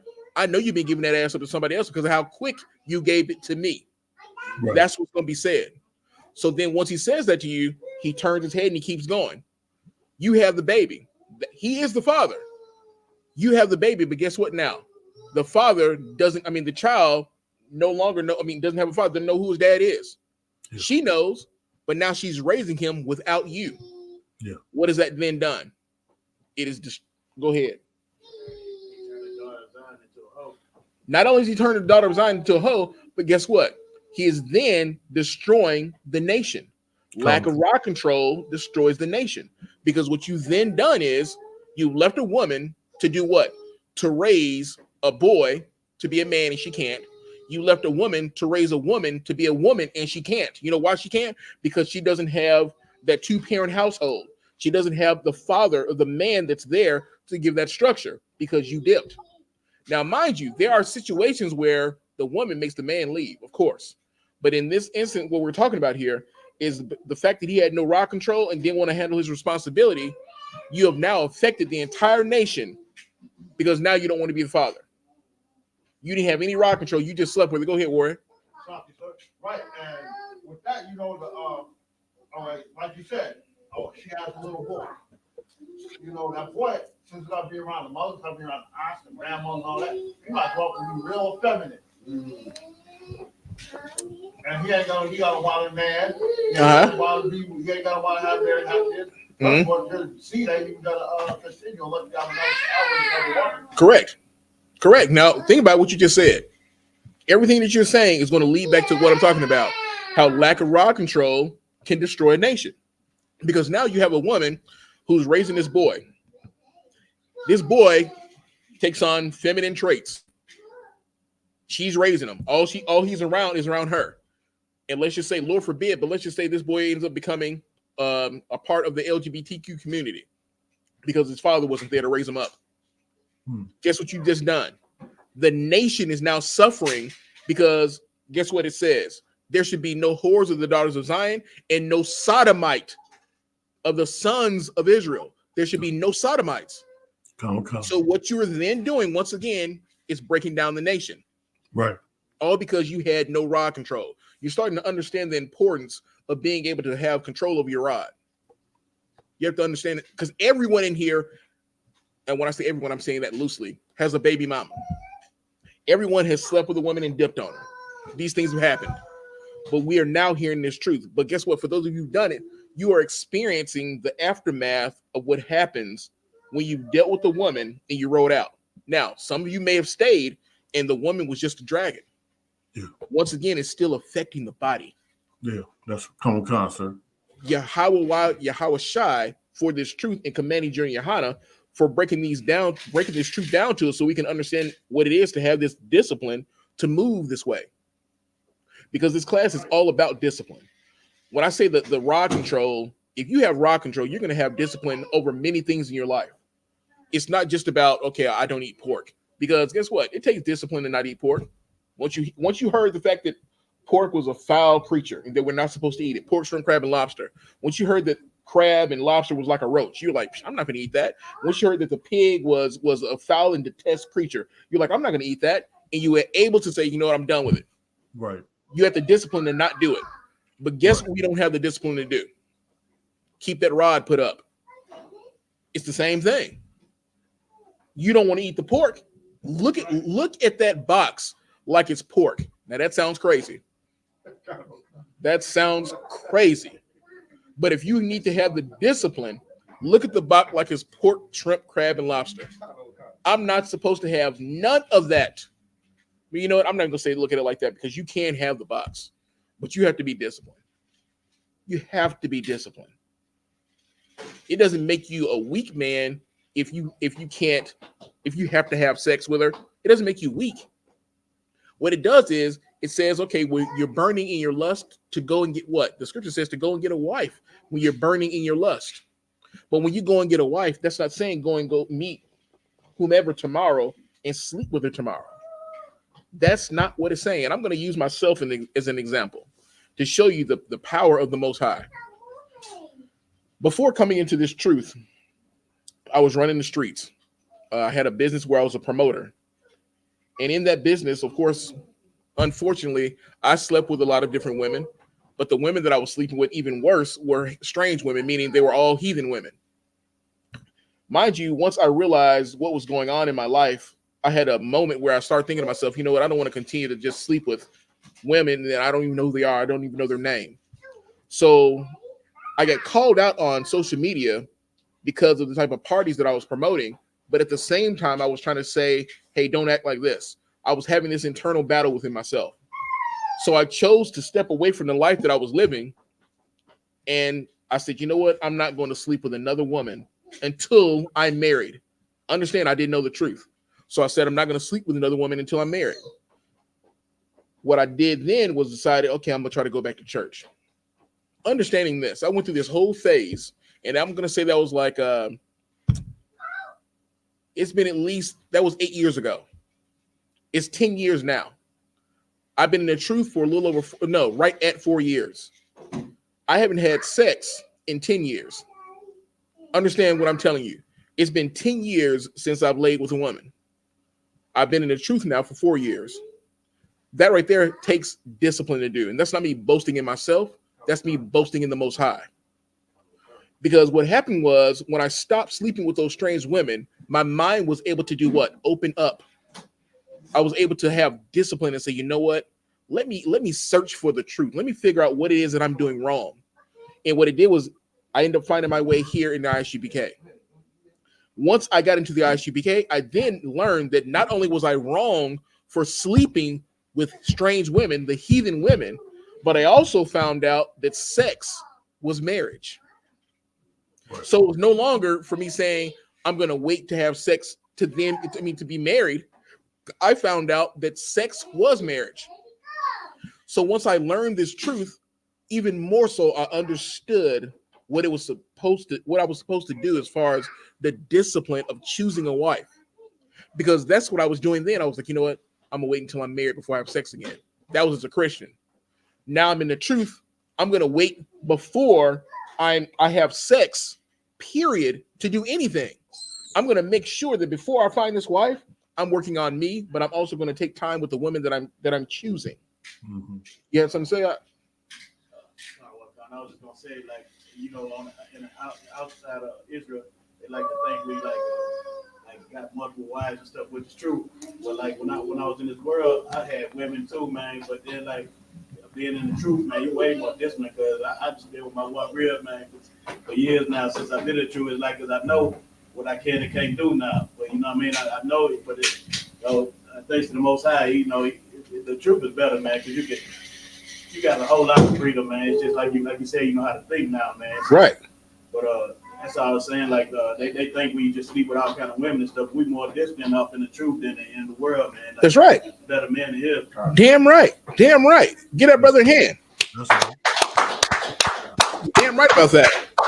And the powerful thing about that is what people need to understand is this: we don't leave our wives. We don't leave them. So people think once you come into the truth, oh no, everyone's tight and you can't do anything, you can't move. Understanding there's a freedom once you come into this truth. And when it comes to dealing with women, now, of course, all the women aren't going to be down for it, but guess what? The truth says it. The Most High said you can have multiple wives. So it's not where you have to be out in the world, because in the world, you lie. You'll say, oh, no, I'm going to hang out with the brothers. When actually you're going to meet the one that you're messing with. In this truth, we don't lie to the women about what we're doing, but we will let her know, look, it's none of your business. Don't worry about what I'm doing. But you're not going to lie to her. There's a freedom with that because you know now, oh, the Christian church taught me this was adultery. We understand that that's not adultery. A man only commits adultery when he does what? Go ahead. Damn right. Damn right. A man commits adultery when he sleeps with another man's wife. And what does that do? Breaks down the nation. Come on, sir. That's what that does. I want you to understand there's a lot of power behind the rod. There's a lot of chaos that can come with it. Mm-hmm. If you don't do what you're supposed to do, you might be one of them brothers on the other end of a pistol. You might be one of them brothers on the other end of child support. You might be one of them brothers on the other end of an STD. Lucky, sir. Go ahead, Warrior. I don't want, if I may. You can either use it to build a nation. Come on. Or destroy the nation. Somebody paying attention. There you go. You can build it and they will come. Or you can destroy it. You damn right. You damn right. because the scripture says to do what? To be fruitful and multiply. He didn't say to be fruitful and make whores of the daughters of Zion. Right. Be fruitful and multiply. So as I said earlier, that ripple effect, and I'll give you the definition. The ripple effect is the continuing and spreading result of an event or of an action. So because you didn't have rod control or lack of discipline, controlled by lust, the body or the nation will feel the effect of it. You just said that. You just brought out exactly what I'm talking about. So we don't continue. Come on, sir. Give me Galatians 5:16. Come on, sir. The book of Galatians, chapter 5 and verse 16. This I say then, walk in the spirit, and ye shall not fulfill the lust of the flesh. Galatians 5:16. I'm gonna read it for anyone who didn't hear it. This I say then, walk in the spirit, and ye shall not fulfill the lust of the flesh. Someone tell me, how do you walk in the spirit? And when you talk about this now, I want you to think about Matthew 5:28, how we went over that earlier. How do you walk in the spirit? Salakia, sir. Go ahead. Follow the laws, statutes, and commandments. You would be correct. It is following the laws of God by walking in the spirit. But what I want you to understand here, the spirit behind the law, because you have the letter of the law, and you have the spirit of the law. Somebody else want to try it again? Salaki Adawan. Oh, we got a brother on the phone. Go ahead. It's changing the way you think. There you go. Absolutely. Young man Paul, was that you? Absolutely. It's the changing of the way you think, the spirit behind it. That's why when you go back into the book of Matthew chapter 5 verse 28, when it's saying that you have committed adultery just by thinking on this woman, you by lusting after her, you've already committed adultery. So you haven't physically done anything, but you thought about it. The spirit behind that is you have to be disciplined enough to not even think about it. right. You can see a woman and automatically, that's my sister, and keep on moving. Not look at her and the first thing you think is, oh, I'm about to tear fire to it, or I want to tear fire to it. Go ahead, Warren. You got to be real careful because these women out here, they'll tell you, I ain't got a man, but she do got a man. Or they'll say, yeah, I'm in a relationship. It's complicated. Well, guess what? If it's complicated, you can't have nothing to do with me. Because it's complicated. That means what? That means that she married. Right. Come. That means she married. But yeah, understanding this, when you walk in the spirit, it's the thought process. You have to understand the way you think. It's not just the fact of, okay, well, I saw her and yeah, she fine and I wanted to do it, but I didn't do it. I wanted to go and smash her, but I didn't do it. No, don't even think about smashing her. You understand that? Don't even think about having sex with her.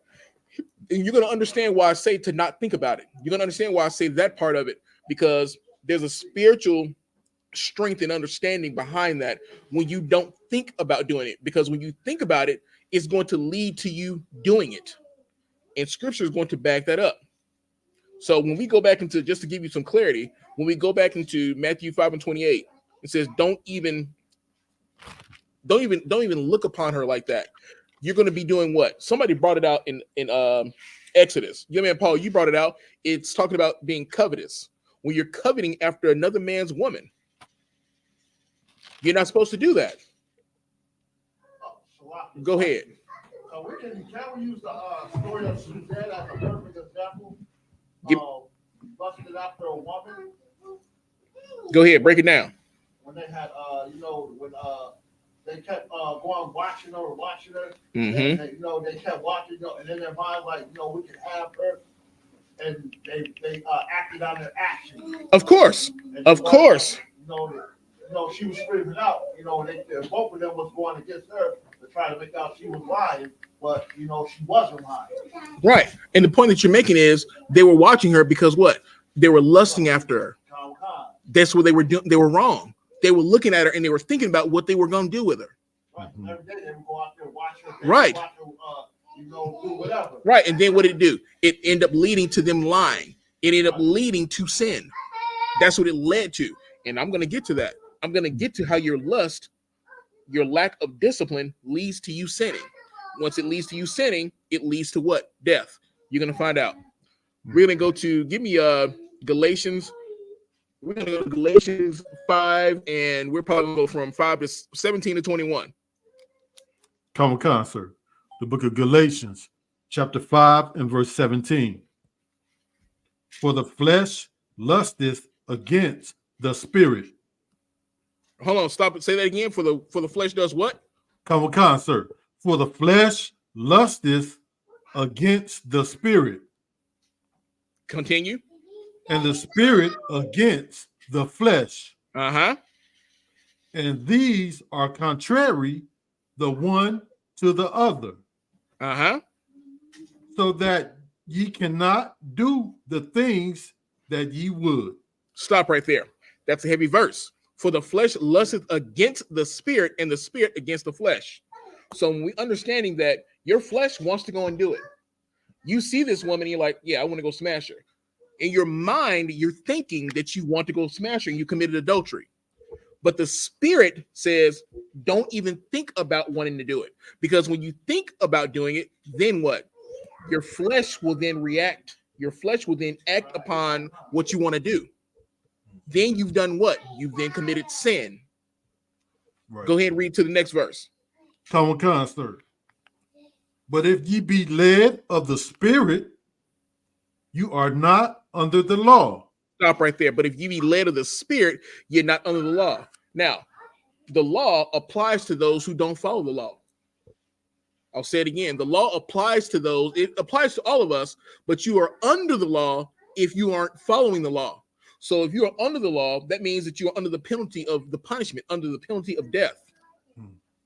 But if you are following the law, are you under the law? Are you under the penalty of death? No. This is very important. Continue reading. Come on, sir. Verse 19. Now the works of the flesh are manifest, which are these. Now, hold on a second. Now the works of the flesh are manifest. Here's what I'm saying to you now. Because you aren't operating spiritually, but because you're operating in your lust and they become manifest, here's the things that you do. Read. Come on. Adultery, fornication, uncleanness, lasciviousness. Stop right there. So when we go back to the beginning, it says here, the works of the flesh are manifest, which are these. I'll stop right here at this main one, adultery. So when it says here, now that the works of the flesh are manifest, which are these, adultery. Then it says fornication. Fornication, you can be sleeping with a strange woman. You're going and doing some woman, and then you're just leaving her. Fornication, contrary to what the Christian church tells you, is not having sex. It is doing abominable things. It is going and being, number one, you're sleeping with animals. You're sleeping with other men. You're going to make it whore to the daughters of Zion. Things like that. It is not just from having sex. You're doing something that goes against the laws of God while you're having this sex act, this sexual act is what you're doing. So here's what happened when it says the manifest of the flesh. Because of your thoughts then giving birth to what you want to do, here's what happens. Continue reading. Come on, sir. Verse 20. Adultery. Idolatry. Witchcraft. Hatred. Variance. Emulations. Wrath. Strife. Seditions. Heresies. Now, stop right there. What I want you to understand here, it says, now that the works of the flesh are manifest, it's going through all these things here that are sinful. All these things, you're going to find out what it does at the end. Continue reading the next verse. Come on, sir. Verse 21. Envyings, murders, drunkenness, revelings, and such like of the which I tell you before, as I have also told you in time past, that they which do such things shall not inherit the kingdom of God.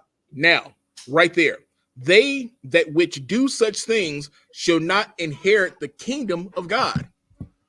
The kingdom of God is rulership. The kingdom of God is us, Israel. We're trying to build this nation. But guess what? If you're doing these things, you can't have it. So guess what that means? If you, going back to the beginning of how you break down a nation, how you destroy a nation, you can lose the kingdom just because of adultery. Right. Now, the topic of the class is rod control. Of course, you're seeing all these other things that it's talking about, but what I'm talking about is the adultery, the sex end of it. What you're doing by breaking down the nation by sleeping with a woman that has a wife, that has a husband, or by sleeping with a woman and making her a daughter, a whore of Zion. That's what I want you to understand here. Discipline is required in order to make it through this. Discipline is required to have rod control. So what you need to understand is that the decision that you make when it comes to when you choose a wife and who you're having sex with, meaning your wife, it can build or can destroy, as you brought out earlier, which requires discipline and self-mastery. One of the things I want us to understand is that there's a way that we can do this. There's a way to have the strength to have that discipline. There's a way to get that rod control. I don't know if anyone is going to be able to give me this answer, but I'm going to ask you, what is it that we can do? What is the power source that the Most High wants us to do that can give us the strength? I'm damn near going to give you the answer, but can give us the strength to not do what we lust after. What is it? What can we do to not do what we lust after, to defeat that? Go ahead. Fight against our flesh. And how do you fight against your flesh? How is a way that you can fight against your flesh? Walk in the spirit, just being a righteous man. Okay, that's a good answer. Go ahead. It's like Fasting and prayer. 100% right. Fasting. Give that brother a hand. Fasting. Fasting is exactly what that is. Because when you fast gives you the ability to decrease the lust for the desires of the things that you want. It gives you the ability to decrease the desire of what you're lusting after when you fast. It's giving you a self-discipline. So what you're doing when you fast is you're denying yourself. People want to eat. I'm going to deny myself of eating. You want to watch all these movies. You're a person who loves. I like to sit back and watch good series. It could be a series that's coming on, and I'll sit there and I'll binge watch the whole thing. But guess what? I might need to go ahead and fast that. That's something that I want to do. But maybe instead of taking the time and watching 8, 9, 10 seasons or episodes of this, I can find that time to go and pray. I can find that time to go and help a brother. I can find that time to be in my studies. Because what it's doing is not that there's nothing wrong with watching it. It's just that you want to have a discipline over yourself so that you can say, I don't need that right now. I need to do this. That fasting gives you that strength to break down all that desire to say, here is what's important. Here's what I want to do. So you have to do that when it comes to sex. You can be with your wife and you can fast from her. But what you want to do is you want to get with your wife and say to her, I would like to fast. It doesn't have to be that it's an issue with her. It's just that you wanting to discipline yourself. Not that there's anything wrong with your wife, but you're trying to discipline your thought process because it might be where you're like, I want to tear fire to my rib 24/7. That's all you're thinking about is tearing fire to your rib. And you might think to yourself, there's nothing wrong with that. But anything that you're lusting after so much that it comes before the Most High, you are in error. You can't be putting anything before the Most High. So it's very important to fast. Now, if you're going to fast from food or drink, number one of the things you're going to have to do is you're going to have to get permission from the camp leader. Go to him and explain to him, I would like to fast what you're trying to fast for. Because what some people don't understand is that you may fast for strength. You may fast for wisdom. When you fast for something or you're asking to have strength or wisdom, the Most High will put you in a situation that's going to cause you to have strength. It's not a magical thing where he says, here, you're fasting for it. Here you go. No, he may put you in a situation and go, okay, you're fasting. Well, during this fast and you're trying to fast from sex, I'm going to have the baddest one just walk by. No, the baddest, Satan's like, I'm going to send this one past him. And you sitting there going, oh man, look at that one right there. And she stops and she sweats you. She might even come holler at you. but you're fasting. You're trying to keep your mind right. You might say to yourself, well, dang, I could just talk to her anyway. I can talk to her. And then after the fast, we can see where it goes. No, in the discipline of it, you don't even want to have the conversation with the woman because you know what? It's a distraction. There are many distractions out there. And sometimes you can't get the understanding of that distraction until you fast, until you stop and get that clarity, until you stop and you take a step back and use discipline and say, you know what? Let me look at this situation. Let me think about what's going on right now. Let me think about what it is that I'm trying to achieve, what I want to accomplish. Can I do that now with this right here in the way? No, you cannot. So it's about self-mastery. It's about looking at yourself and saying, okay, I can't do this because of this. I'll give you an example. We have a responsibility to our brothers. We can't come to the school if we are unclean, meaning if you had sex with your rib, you're not supposed to come to the school because you're unclean. It's not that that's a bad thing. It's just you're unclean. But if you decide I'm going to come to the school and I'm unclean anyway, and let's just say you go to camp and you decide I'm going to go to the school and I'm unclean, there could very well be some consequences from that. You could show up to camp and then next thing you know, y'all are fighting. Somebody been showed up out there and y'all going to blows just because you did something you weren't supposed to do, because you didn't have any self-control. You know that you got to go to camp. So make sure that you don't smash your rib. Get your ass away from her. And go ahead, Warren. There's another part of that too, like when you do stuff like that, when you come unclean, like, you know what I'm saying, the Capricorn, it also shows like a level of brotherhood, like, you know what I'm saying, like you wouldn't even really protect your brother like that, because you're like, oh man, if that, man, I ain't worried about that. I'm coming to the school unclean, I ain't worried about those niggas. Absolutely, that's what that is. 100%. That's brotherhood. Once again, lack of rod control affects the brotherhood. Right. So because you couldn't wait and you had to have sex and you went ahead and went to camp anyway, you were putting your brothers in harm's way. So understand this: by the decisions that you make can affect everyone around you. Mm-hmm. Just because you had to go and have sex. Mind you, I'm not against it. It's a beautiful thing. I love it. Go ahead, Warren. I was gonna ask you, like, if you shower after you have sex, or then when you come to camp, or what's the lie? You're still unclean until the evening. Okay. That's just what that is. Go ahead, Warren. If I may, sir, I was gonna pull that precept for you. Go ahead. This is the book of Leviticus, chapter 15, verse started verse 16. Mm-hmm. And if any man's seed of copulation go out from him, then he shall wash all his flesh in water and be unclean until the evening. Exactly. So you wash your flesh in water, meaning you take a shower, and then you shall be unclean until the evening. So you're still unclean until that evening. So with that being said, if you know you have work to do, some brothers have a discipline. I wouldn't put this brother's name out there. There's a brother in the school who is almost available damn near every day when it comes to teaching. He'll be like, yeah, I'm coming in. I'll come in to teach if you need me to come teach. That requires him to neglect himself and his wife of sex because he knows he has a duty for his nation. I don't think y'all understand what I just said. You have a brother who is pretty much available all the time because he understands his duty to his nation. Because if he's having sex, he's going to be unclean until the next day. So he might not be able to come in and teach on time. But if he's neglecting himself, if he's denying himself of that pleasure so that he can do the work of the Lord, he's doing what? He's building the nation. God. Because he has rod control, he's building the nation. Oh God.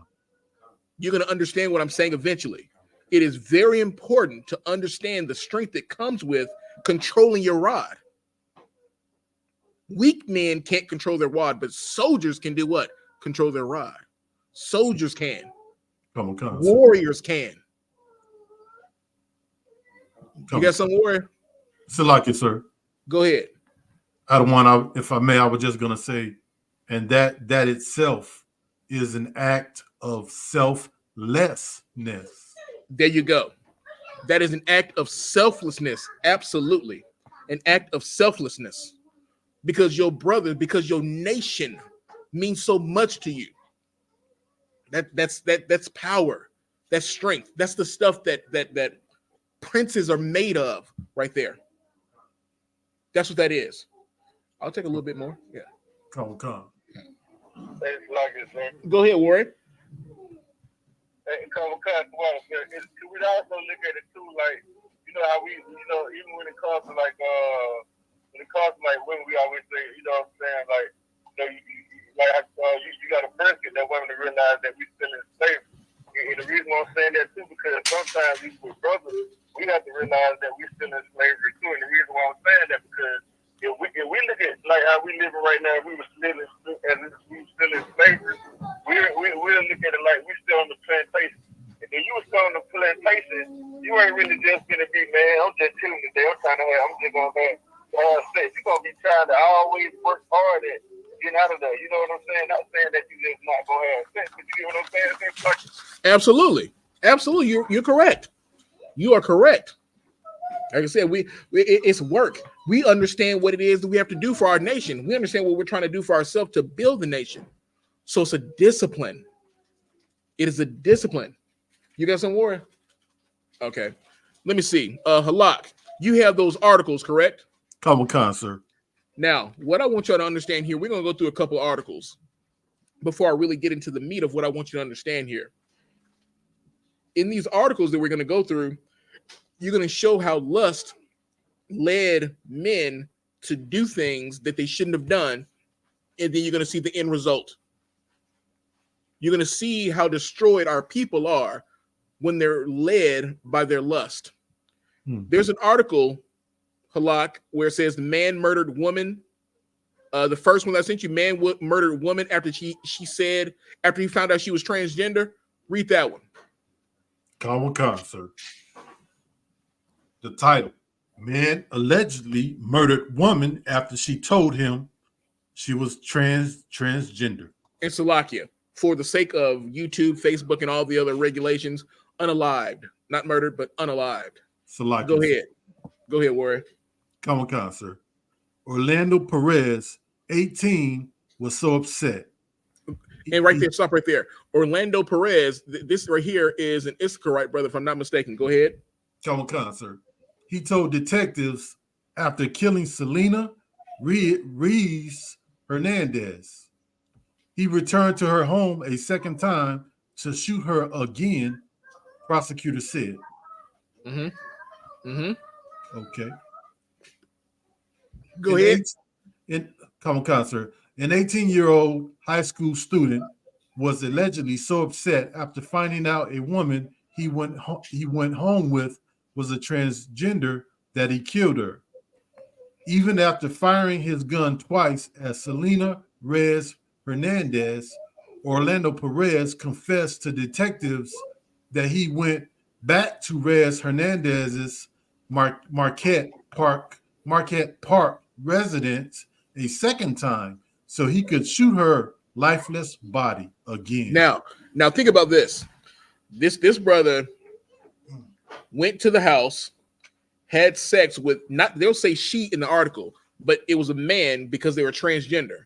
He didn't know until, now it doesn't specify whether or not he had sex with them, but what happened was, once he did find out that it was a man, he killed him. He shot him dead, left, and was so enraged by what he had done, went back and shot him again while he was dead. Now, because of his lust, it led him to go be with this she. Right. And then after going and being with the she, finding out that it's actually a man and not a woman, then kills him. That right there, and these are two Israelites. The nation has lost and it's being broken. How? Because one has just killed the other. So you have one that's going to be in prison for the rest of his life, and then the other one that's dead. That's a nation that's breaking. Why? Because of lust. Because his lust was to go and have sex with this strange person, meaning a man that was a whore that was destroyed by demons that thought they were a woman, and then the woman or the man that thought they were a woman deciding to go and get with this man and not say, hey, I'm a man. Their lust destroyed both of them. He lusted after him, and he lusted after wanting to be a female, and then going and sleeping with this man, and then look what the result was. That's Israel. That's what happened. Immediately, the Lord's judgment came immediately from that. Read the second article. Article number 2 is man shoots transgender woman who made him feel suspicious. Now, I'm not going to just keep on talking about transgender, but I'm telling you what happens when you are in lust after, when you want to have sex and all you're doing is thinking with your rod. The reason why I'm bringing this out, because a lot of these articles are here in Atlanta. When you are here, and this is everywhere, but you know what Atlanta is known for. So if you have no rod control, guess what that means you're going to do?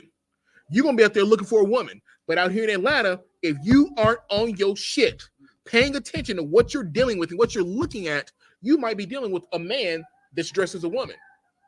And you can be fooled. And you know why you can be fooled? Because the Most High will allow you to be fooled. Because why? You were led by your lust. You won't fool men in I.S.U.P.K with that shit. Because guess what? We aren't drawn in by our lust. Go ahead, Warren. Hey, Cole, cut throughout the two. It's a perfect group out here. They lead a teacher that he don't teach raw control. He teach you to rape your women. And being that you want to talk about the men that pretend to be women, you know they had a brother in they school with that killed unalive a man before. Correct.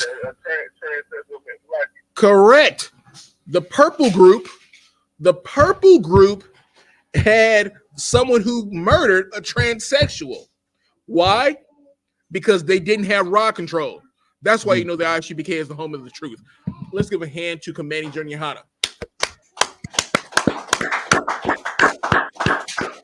Because here in the I.S.U.P.K, we learn rod control. But in the purple group, not only do they tell you can rape them, but you can have heathens in your group, and apparently the heathens can sleep with transgender and then kill them. That right there actually could have. I'm glad you brought that out, because that's a part of this. He didn't have rod control, so what happened? He got caught up. He got caught up with a transvestite or transgender, whatever you want to call it, because of lack of rod control. You see, you will fall to your sin because you have no control. Now go ahead and read that article out. The second article. Come on, sir. Man whose last name is Bible fatally shot transgender woman who made him feel suspicious during oral sex.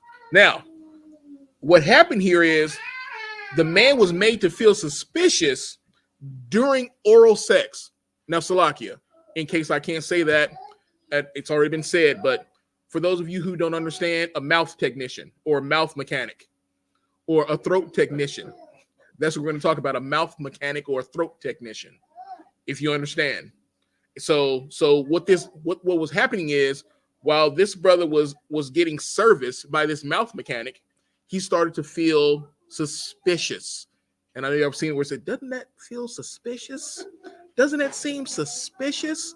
Well, yes, it does. Go ahead and continue reading. Come on, sir. A Minneapolis man is facing a murder rap after shooting a transgender woman who made him feel suspicious during mouth performance. During mouth performance. Excellent. During mouth performance. And what he did was, because he thought, something isn't right, and then realized, yeah, maybe it's not right, then decided, I'm going to unalive them. Go ahead and continue reading. Come on, sir. And confessed to his parents he knew he wasn't God, but had to do it, according to a report. He knew he wasn't God, but had to do it according to the report. What happened was, judgment came quickly. Because of his lack of rod control, he goes and get serviced by this woman. But here is the great part of that. And I don't know if you got to this part of it, so I'll skip to it. You had this brother who was at a bus stop. This is here. I don't want to get ahead of myself. Hopefully I'm not. Basically, what was happening was this brother was at a bus stop. And while he was at the bus station waiting for the bus, this transgender walked up and basically said, you want some mouth gratification? And he said yes. He walks on the side of a building, and then they give them the mouth gratification. In that process, here's what I want you to understand about lack of rod control is the fact that it was a complete stranger. They just walked up and said, you want to be orally gratified. And then he just said yes and went and did it. Complete stranger. No rod control. What is wrong with you? That is a weak person. I don't give a damn how bad you are. If you come to me and say, hey, I can do so and so and such and such, Salakia, Shalom, and I'm gonna keep moving. That's right. Keep moving. I don't need that. I'm a warrior. I'm a soldier. I'm the prize. So how dare I go and say, you know what? Yeah, go ahead and please me. You're a stranger. Let me go ahead and just do this. That's absolute ridiculousness. So what did this brother do? He went on the side of this building and got pleasured by a goddamn man, and then was like, oh, I'm starting to feel suspicious. Now, did you feel suspicious after you dropped your seed? At what point did you realize this was a man? While they were doing it? Once they were done? When did you realize it was a man? Now, there's an article, and I saw the article, and I saw the person that was doing it. That was a man. I knew. I was like, oh, that's a man right there. That person was so fixated on what the person said to him that it completely escaped them that it was a man who said it, although they may have been dressed like a woman. Lack of rod control. So now guess what? He's in jail for the rest of his life, and this transgender man is now dead. The nation is falling. Yeah. These are Israelites. You're starting to get the picture. You're starting to understand. Now, go ahead, Warrior. He should have told it was a man from your street. He should have. But you burn it in your lust. Correct. And pleasure, Correct. you know, that didn't even matter. Right. All that went out the window. When you're burning in your lust, you can't see. Right. All you want is what you want. Yeah. It's like that wild donkey when it gets on you. What can you do to get it off of you? Give me the next article is the Plenty of Fish article. Come on, sir.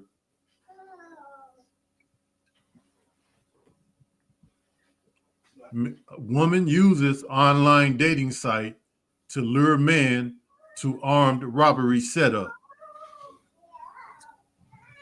Woman uses online dating site to lure a man to an armed robbery setting. Continue on how it was done. Continue. Read. Come on, sir. A late night meeting with a woman he met on an online dating site ended with a man being robbed at gunpoint by her and two men, according to news reports. Now, understand this. She lured him in on a website called Plenty of Fish. I'm sure you've heard of it.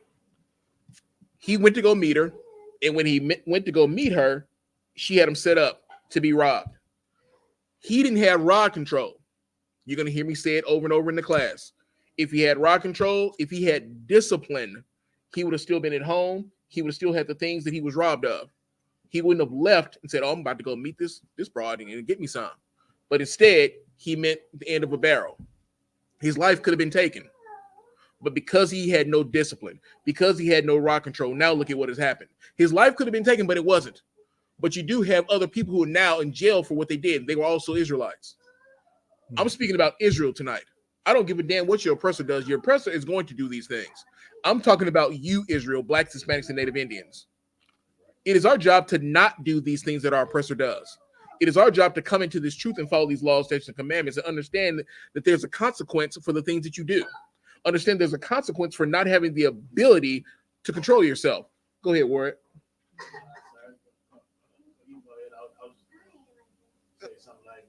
No, bring your point out. I was just gonna say I would say I feel sorry for that young brother because he was young, but But at the same time, the devil is to and fro looking for people who he can deceive, man. Mm-hmm. And the thing is, when he already know what you got off of you already. He know that you knew that was you a powerful man. So he just put it on the young brother, man. He got his life took, man. So, you're right. What you're saying is heavy, and there's nothing wrong with having that compassion for the brother. But at the same time, yes, we understand because he wasn't a soldier, because he was led by his lust, he met the wrath of what he was doing. He drank from that cup and he died from that cup. That's what happened. And it's unfortunate. But we are here now. And understand this. We see what these other brothers and sisters go through so that we don't have to. Right. I can share with you these articles in these different instances of what has happened so that we can learn from it and we don't have to. What's unfortunate is anything that goes wrong with Israel. But the fact is, it's going to, because of our sin, because we don't know what love is, because we don't know who we are, because we don't understand our culture. Our culture is not to be homosexuals. Our culture is not to be lesbians. Our culture is not to go out there and just sleep with anyone. Our culture is to be princes and princesses and follow the laws of the Most High. We are royal people. We are a nation above all nations. But how are we a nation above all nations if we're just sleeping with anyone, if we're just doing anything, if we're just led by our lust and this fornication just boils in us? How can we be a nation above all nations when we're doing that? We can't be. That's why we have to come into this truth. Read for me article number 4. In the Gwinnett teens lured man with promise of sex. Read that one. Come, sir. Gwinnett teens lured man with promise of sex before killing him. Okay, so you have 3 teens here. Okay, and it begins. Before William Tunches was fatally shot and robbed, 3 teens lured him with the promise of sex. Stop right there. Stop right there. You don't even have to read anymore. He was what they did was they used the female, but they lured him with the promise of what? With the promise of sex. They lured him with the promise of sex. This man left from his home, and in the article it says to meet them in this wooded area. So he left to go meet them in a wooded area for sex. He wanted that thing bad. He wanted it bad. I'm going to leave and come meet you in a wooded area in the middle of the night, and then lost his life. He would still be here today if he had discipline, if he had rod control. You're starting to understand the importance of rod control. You're starting to understand the importance of discipline. You're starting to understand that sex is not everything. But this truth is, because you can't live without it. I'm going to try to move pretty quickly because it's almost 9 o'clock and I haven't even got to the meat of the verses that I want to bring out. Go ahead and bring out James 1:15. And once you bring out James 1:15, you'll hear what I've been discussing all night. Go ahead. James 1:15, Baba Kajah. Come, sir. The book of James, chapter 1 and verse 15. Then when lust has conceived, it bringeth forth sin. And sin, when it is finished, bringeth forth death. Hold up. I'm reading it again. James 1:15. Then when lust hath conceived, it bringeth forth sin. And sin, when it is finished, bringeth forth death. So once your lust has conceived, meaning you were thinking about it, and then you did it, it gave birth to the sin. Yeah. After it gave birth to the sin, it says here, and sin, when it is finished, bringeth forth death. So you had a lustful thought about this married woman. You got with the married woman, and then her husband killed you. So when it says here, when lust hath conceived, meaning lust and your thought process became flesh. meaning you went and did it. It bringeth forth sin. And sin, when it is finished, meaning after you've done this act, it bringeth forth death. The act of death came when the husband found out and then he killed you. Yeah. You understanding? That right there is so heavy because it's letting you know once it is given birth, once you have thought about it and giving birth to it and you've done it, the result from that is death. But if you are operating in the spirit of the law, you aren't even going to think about it. So therefore, when you don't think about it, you're not going to do it. And the result of that is life. Sir. The result of that is life. Because you didn't even think about doing it. Right. But in this, you thought about it, then you did it, and then the result was death. James 1:15 is a heavy verse. Sir. It's a heavy verse. Give me just to go back to some of these articles, especially the ones with these women were luring the men in. Give me the book of Ecclesiastes, chapter 7, verse 26. I'm going to bust your head with this one. Ecclesiastes 7 and 26. Baba Kashai. Sir.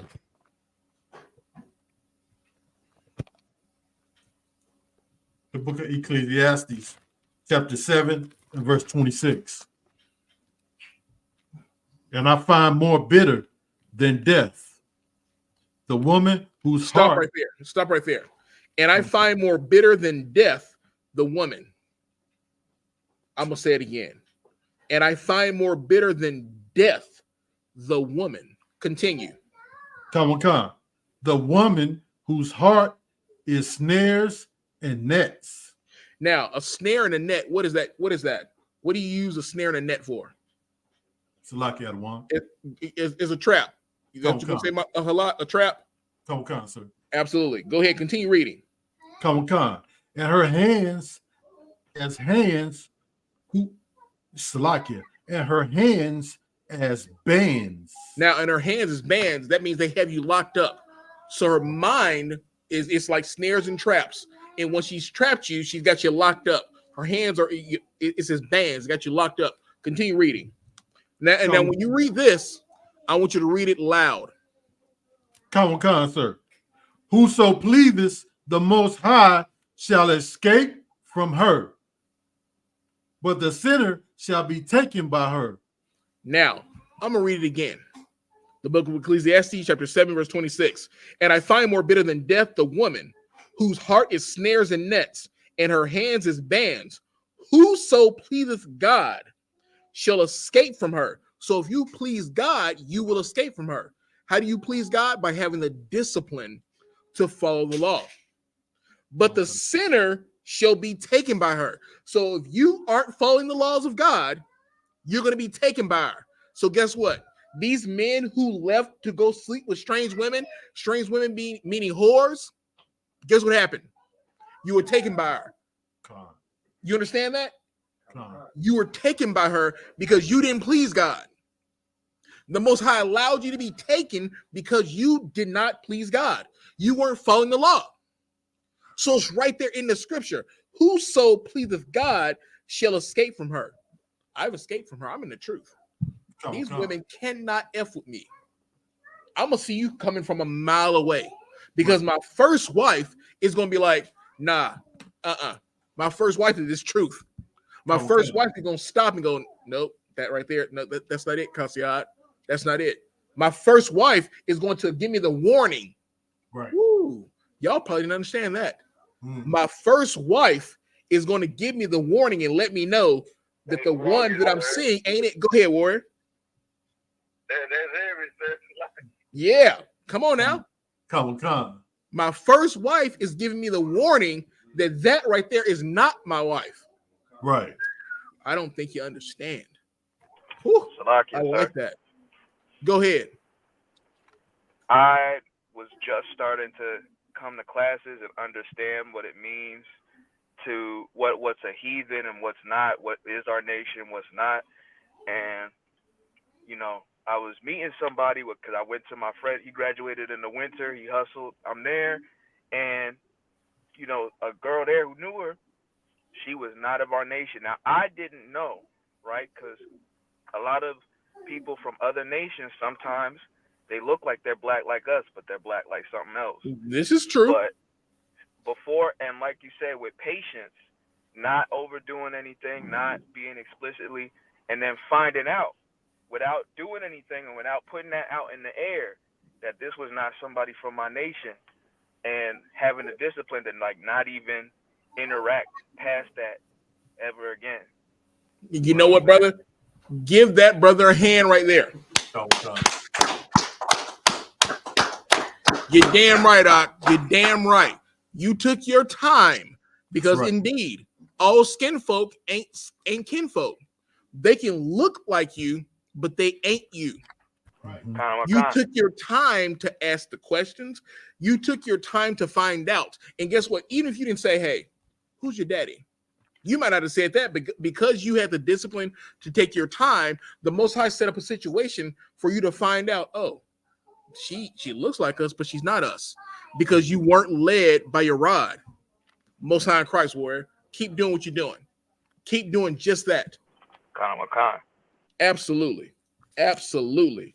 Now, what I want to do now, we have, what time is it? It is probably 9 o'clock. It's 5 after 9.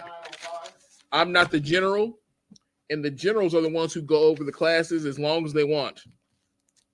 With that being said, the meat of the scriptures I'm going to share with you, and I want you all to read this because we're going to revisit it. The book of Proverbs, chapter 7. The book of Proverbs, chapter 7. I want you to read the entire chapter because I may come back next week to go into Proverbs chapter 7. And you're going to understand that everything that I've said to you is in that entire chapter. In the book of Proverbs chapter 7, read it tonight. Once you read it, you're going to see exactly what's going on. And I'm going to help you to get the understanding. So I'm going to have to do a part 2 of this class and come back and break it down for you. But with that, I'm going to pass the class over to powerful priest and prophet, Mawasar.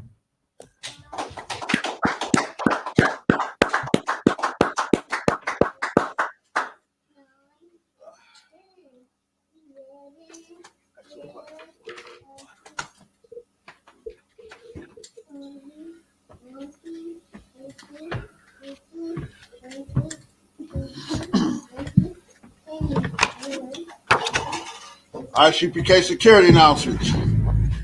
We got an I.S.U.P.K. start out on 1 West 125th Street, Harlem, New York. Rule for a new brother and sister. When a new brother or sister comes into the school, they are off limits for 6 months. They are to be saluted only. They are here to shed themselves of the world. If they need transportation, the teacher will arrange it. After 6 months, if a brother or sister has an interest in a particular person, he or she must get permission from the head to speak to a brother or sister. There's another 6 months in which the brother and sister will court each other. After this 6 month period, the brother and sister will get permission from the head to marry. Tithes, which is the commandment. Numbers 18 and 21, Malachi 3, 8 through 10. Means tenth in the Hebrew, ma'ashra, 10% of every penny of any increase the Lord gives you. Give to the treasury department or teacher. Priest fund. Free will offering for priests, not mandatory. Whatsoever amount you would like. Upcoming holy convocations will be Purim. That'll be Thursday, the 22nd of February, and Friday, the 23rd of February, 2024. You can find that in the book of Esther, 9:20 through 31. Remind Akim and Akwath to check the bulletin board in the hallway. If anyone wants to be a trooper in the school, start wearing all black boots, shirt, pants, headbands, and scarves. And with that, I'm going to give one courtesy salute to the teacher. My name is Majum. Majum Shabbat. Majum. Rock. And we said, translated from the Hebrew to the English, is Lord bless you in the name of Christ. Yamatat, hands down. Give one courtesy salute to the sisters online. My name is Majum. Majum Shabbat. Barak. Yahweh Shema al. And what we said, translated from the English from the Hebrew to the English, is Lord watch over you in the name of Christ. Yamatat, hands down, class dismissed.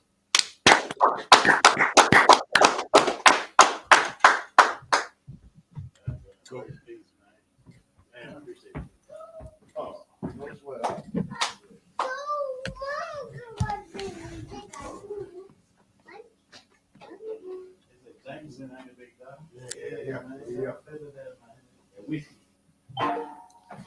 Let me tell you something. That jank with the water. I charge your ass toll fee. I'm a real big priest, nigga. UPK play for keys, nigga. Commander General get a damn order, but ain't nothing me to damn kill you. I stuck in his ass like a cat. All weapons boys full of tech.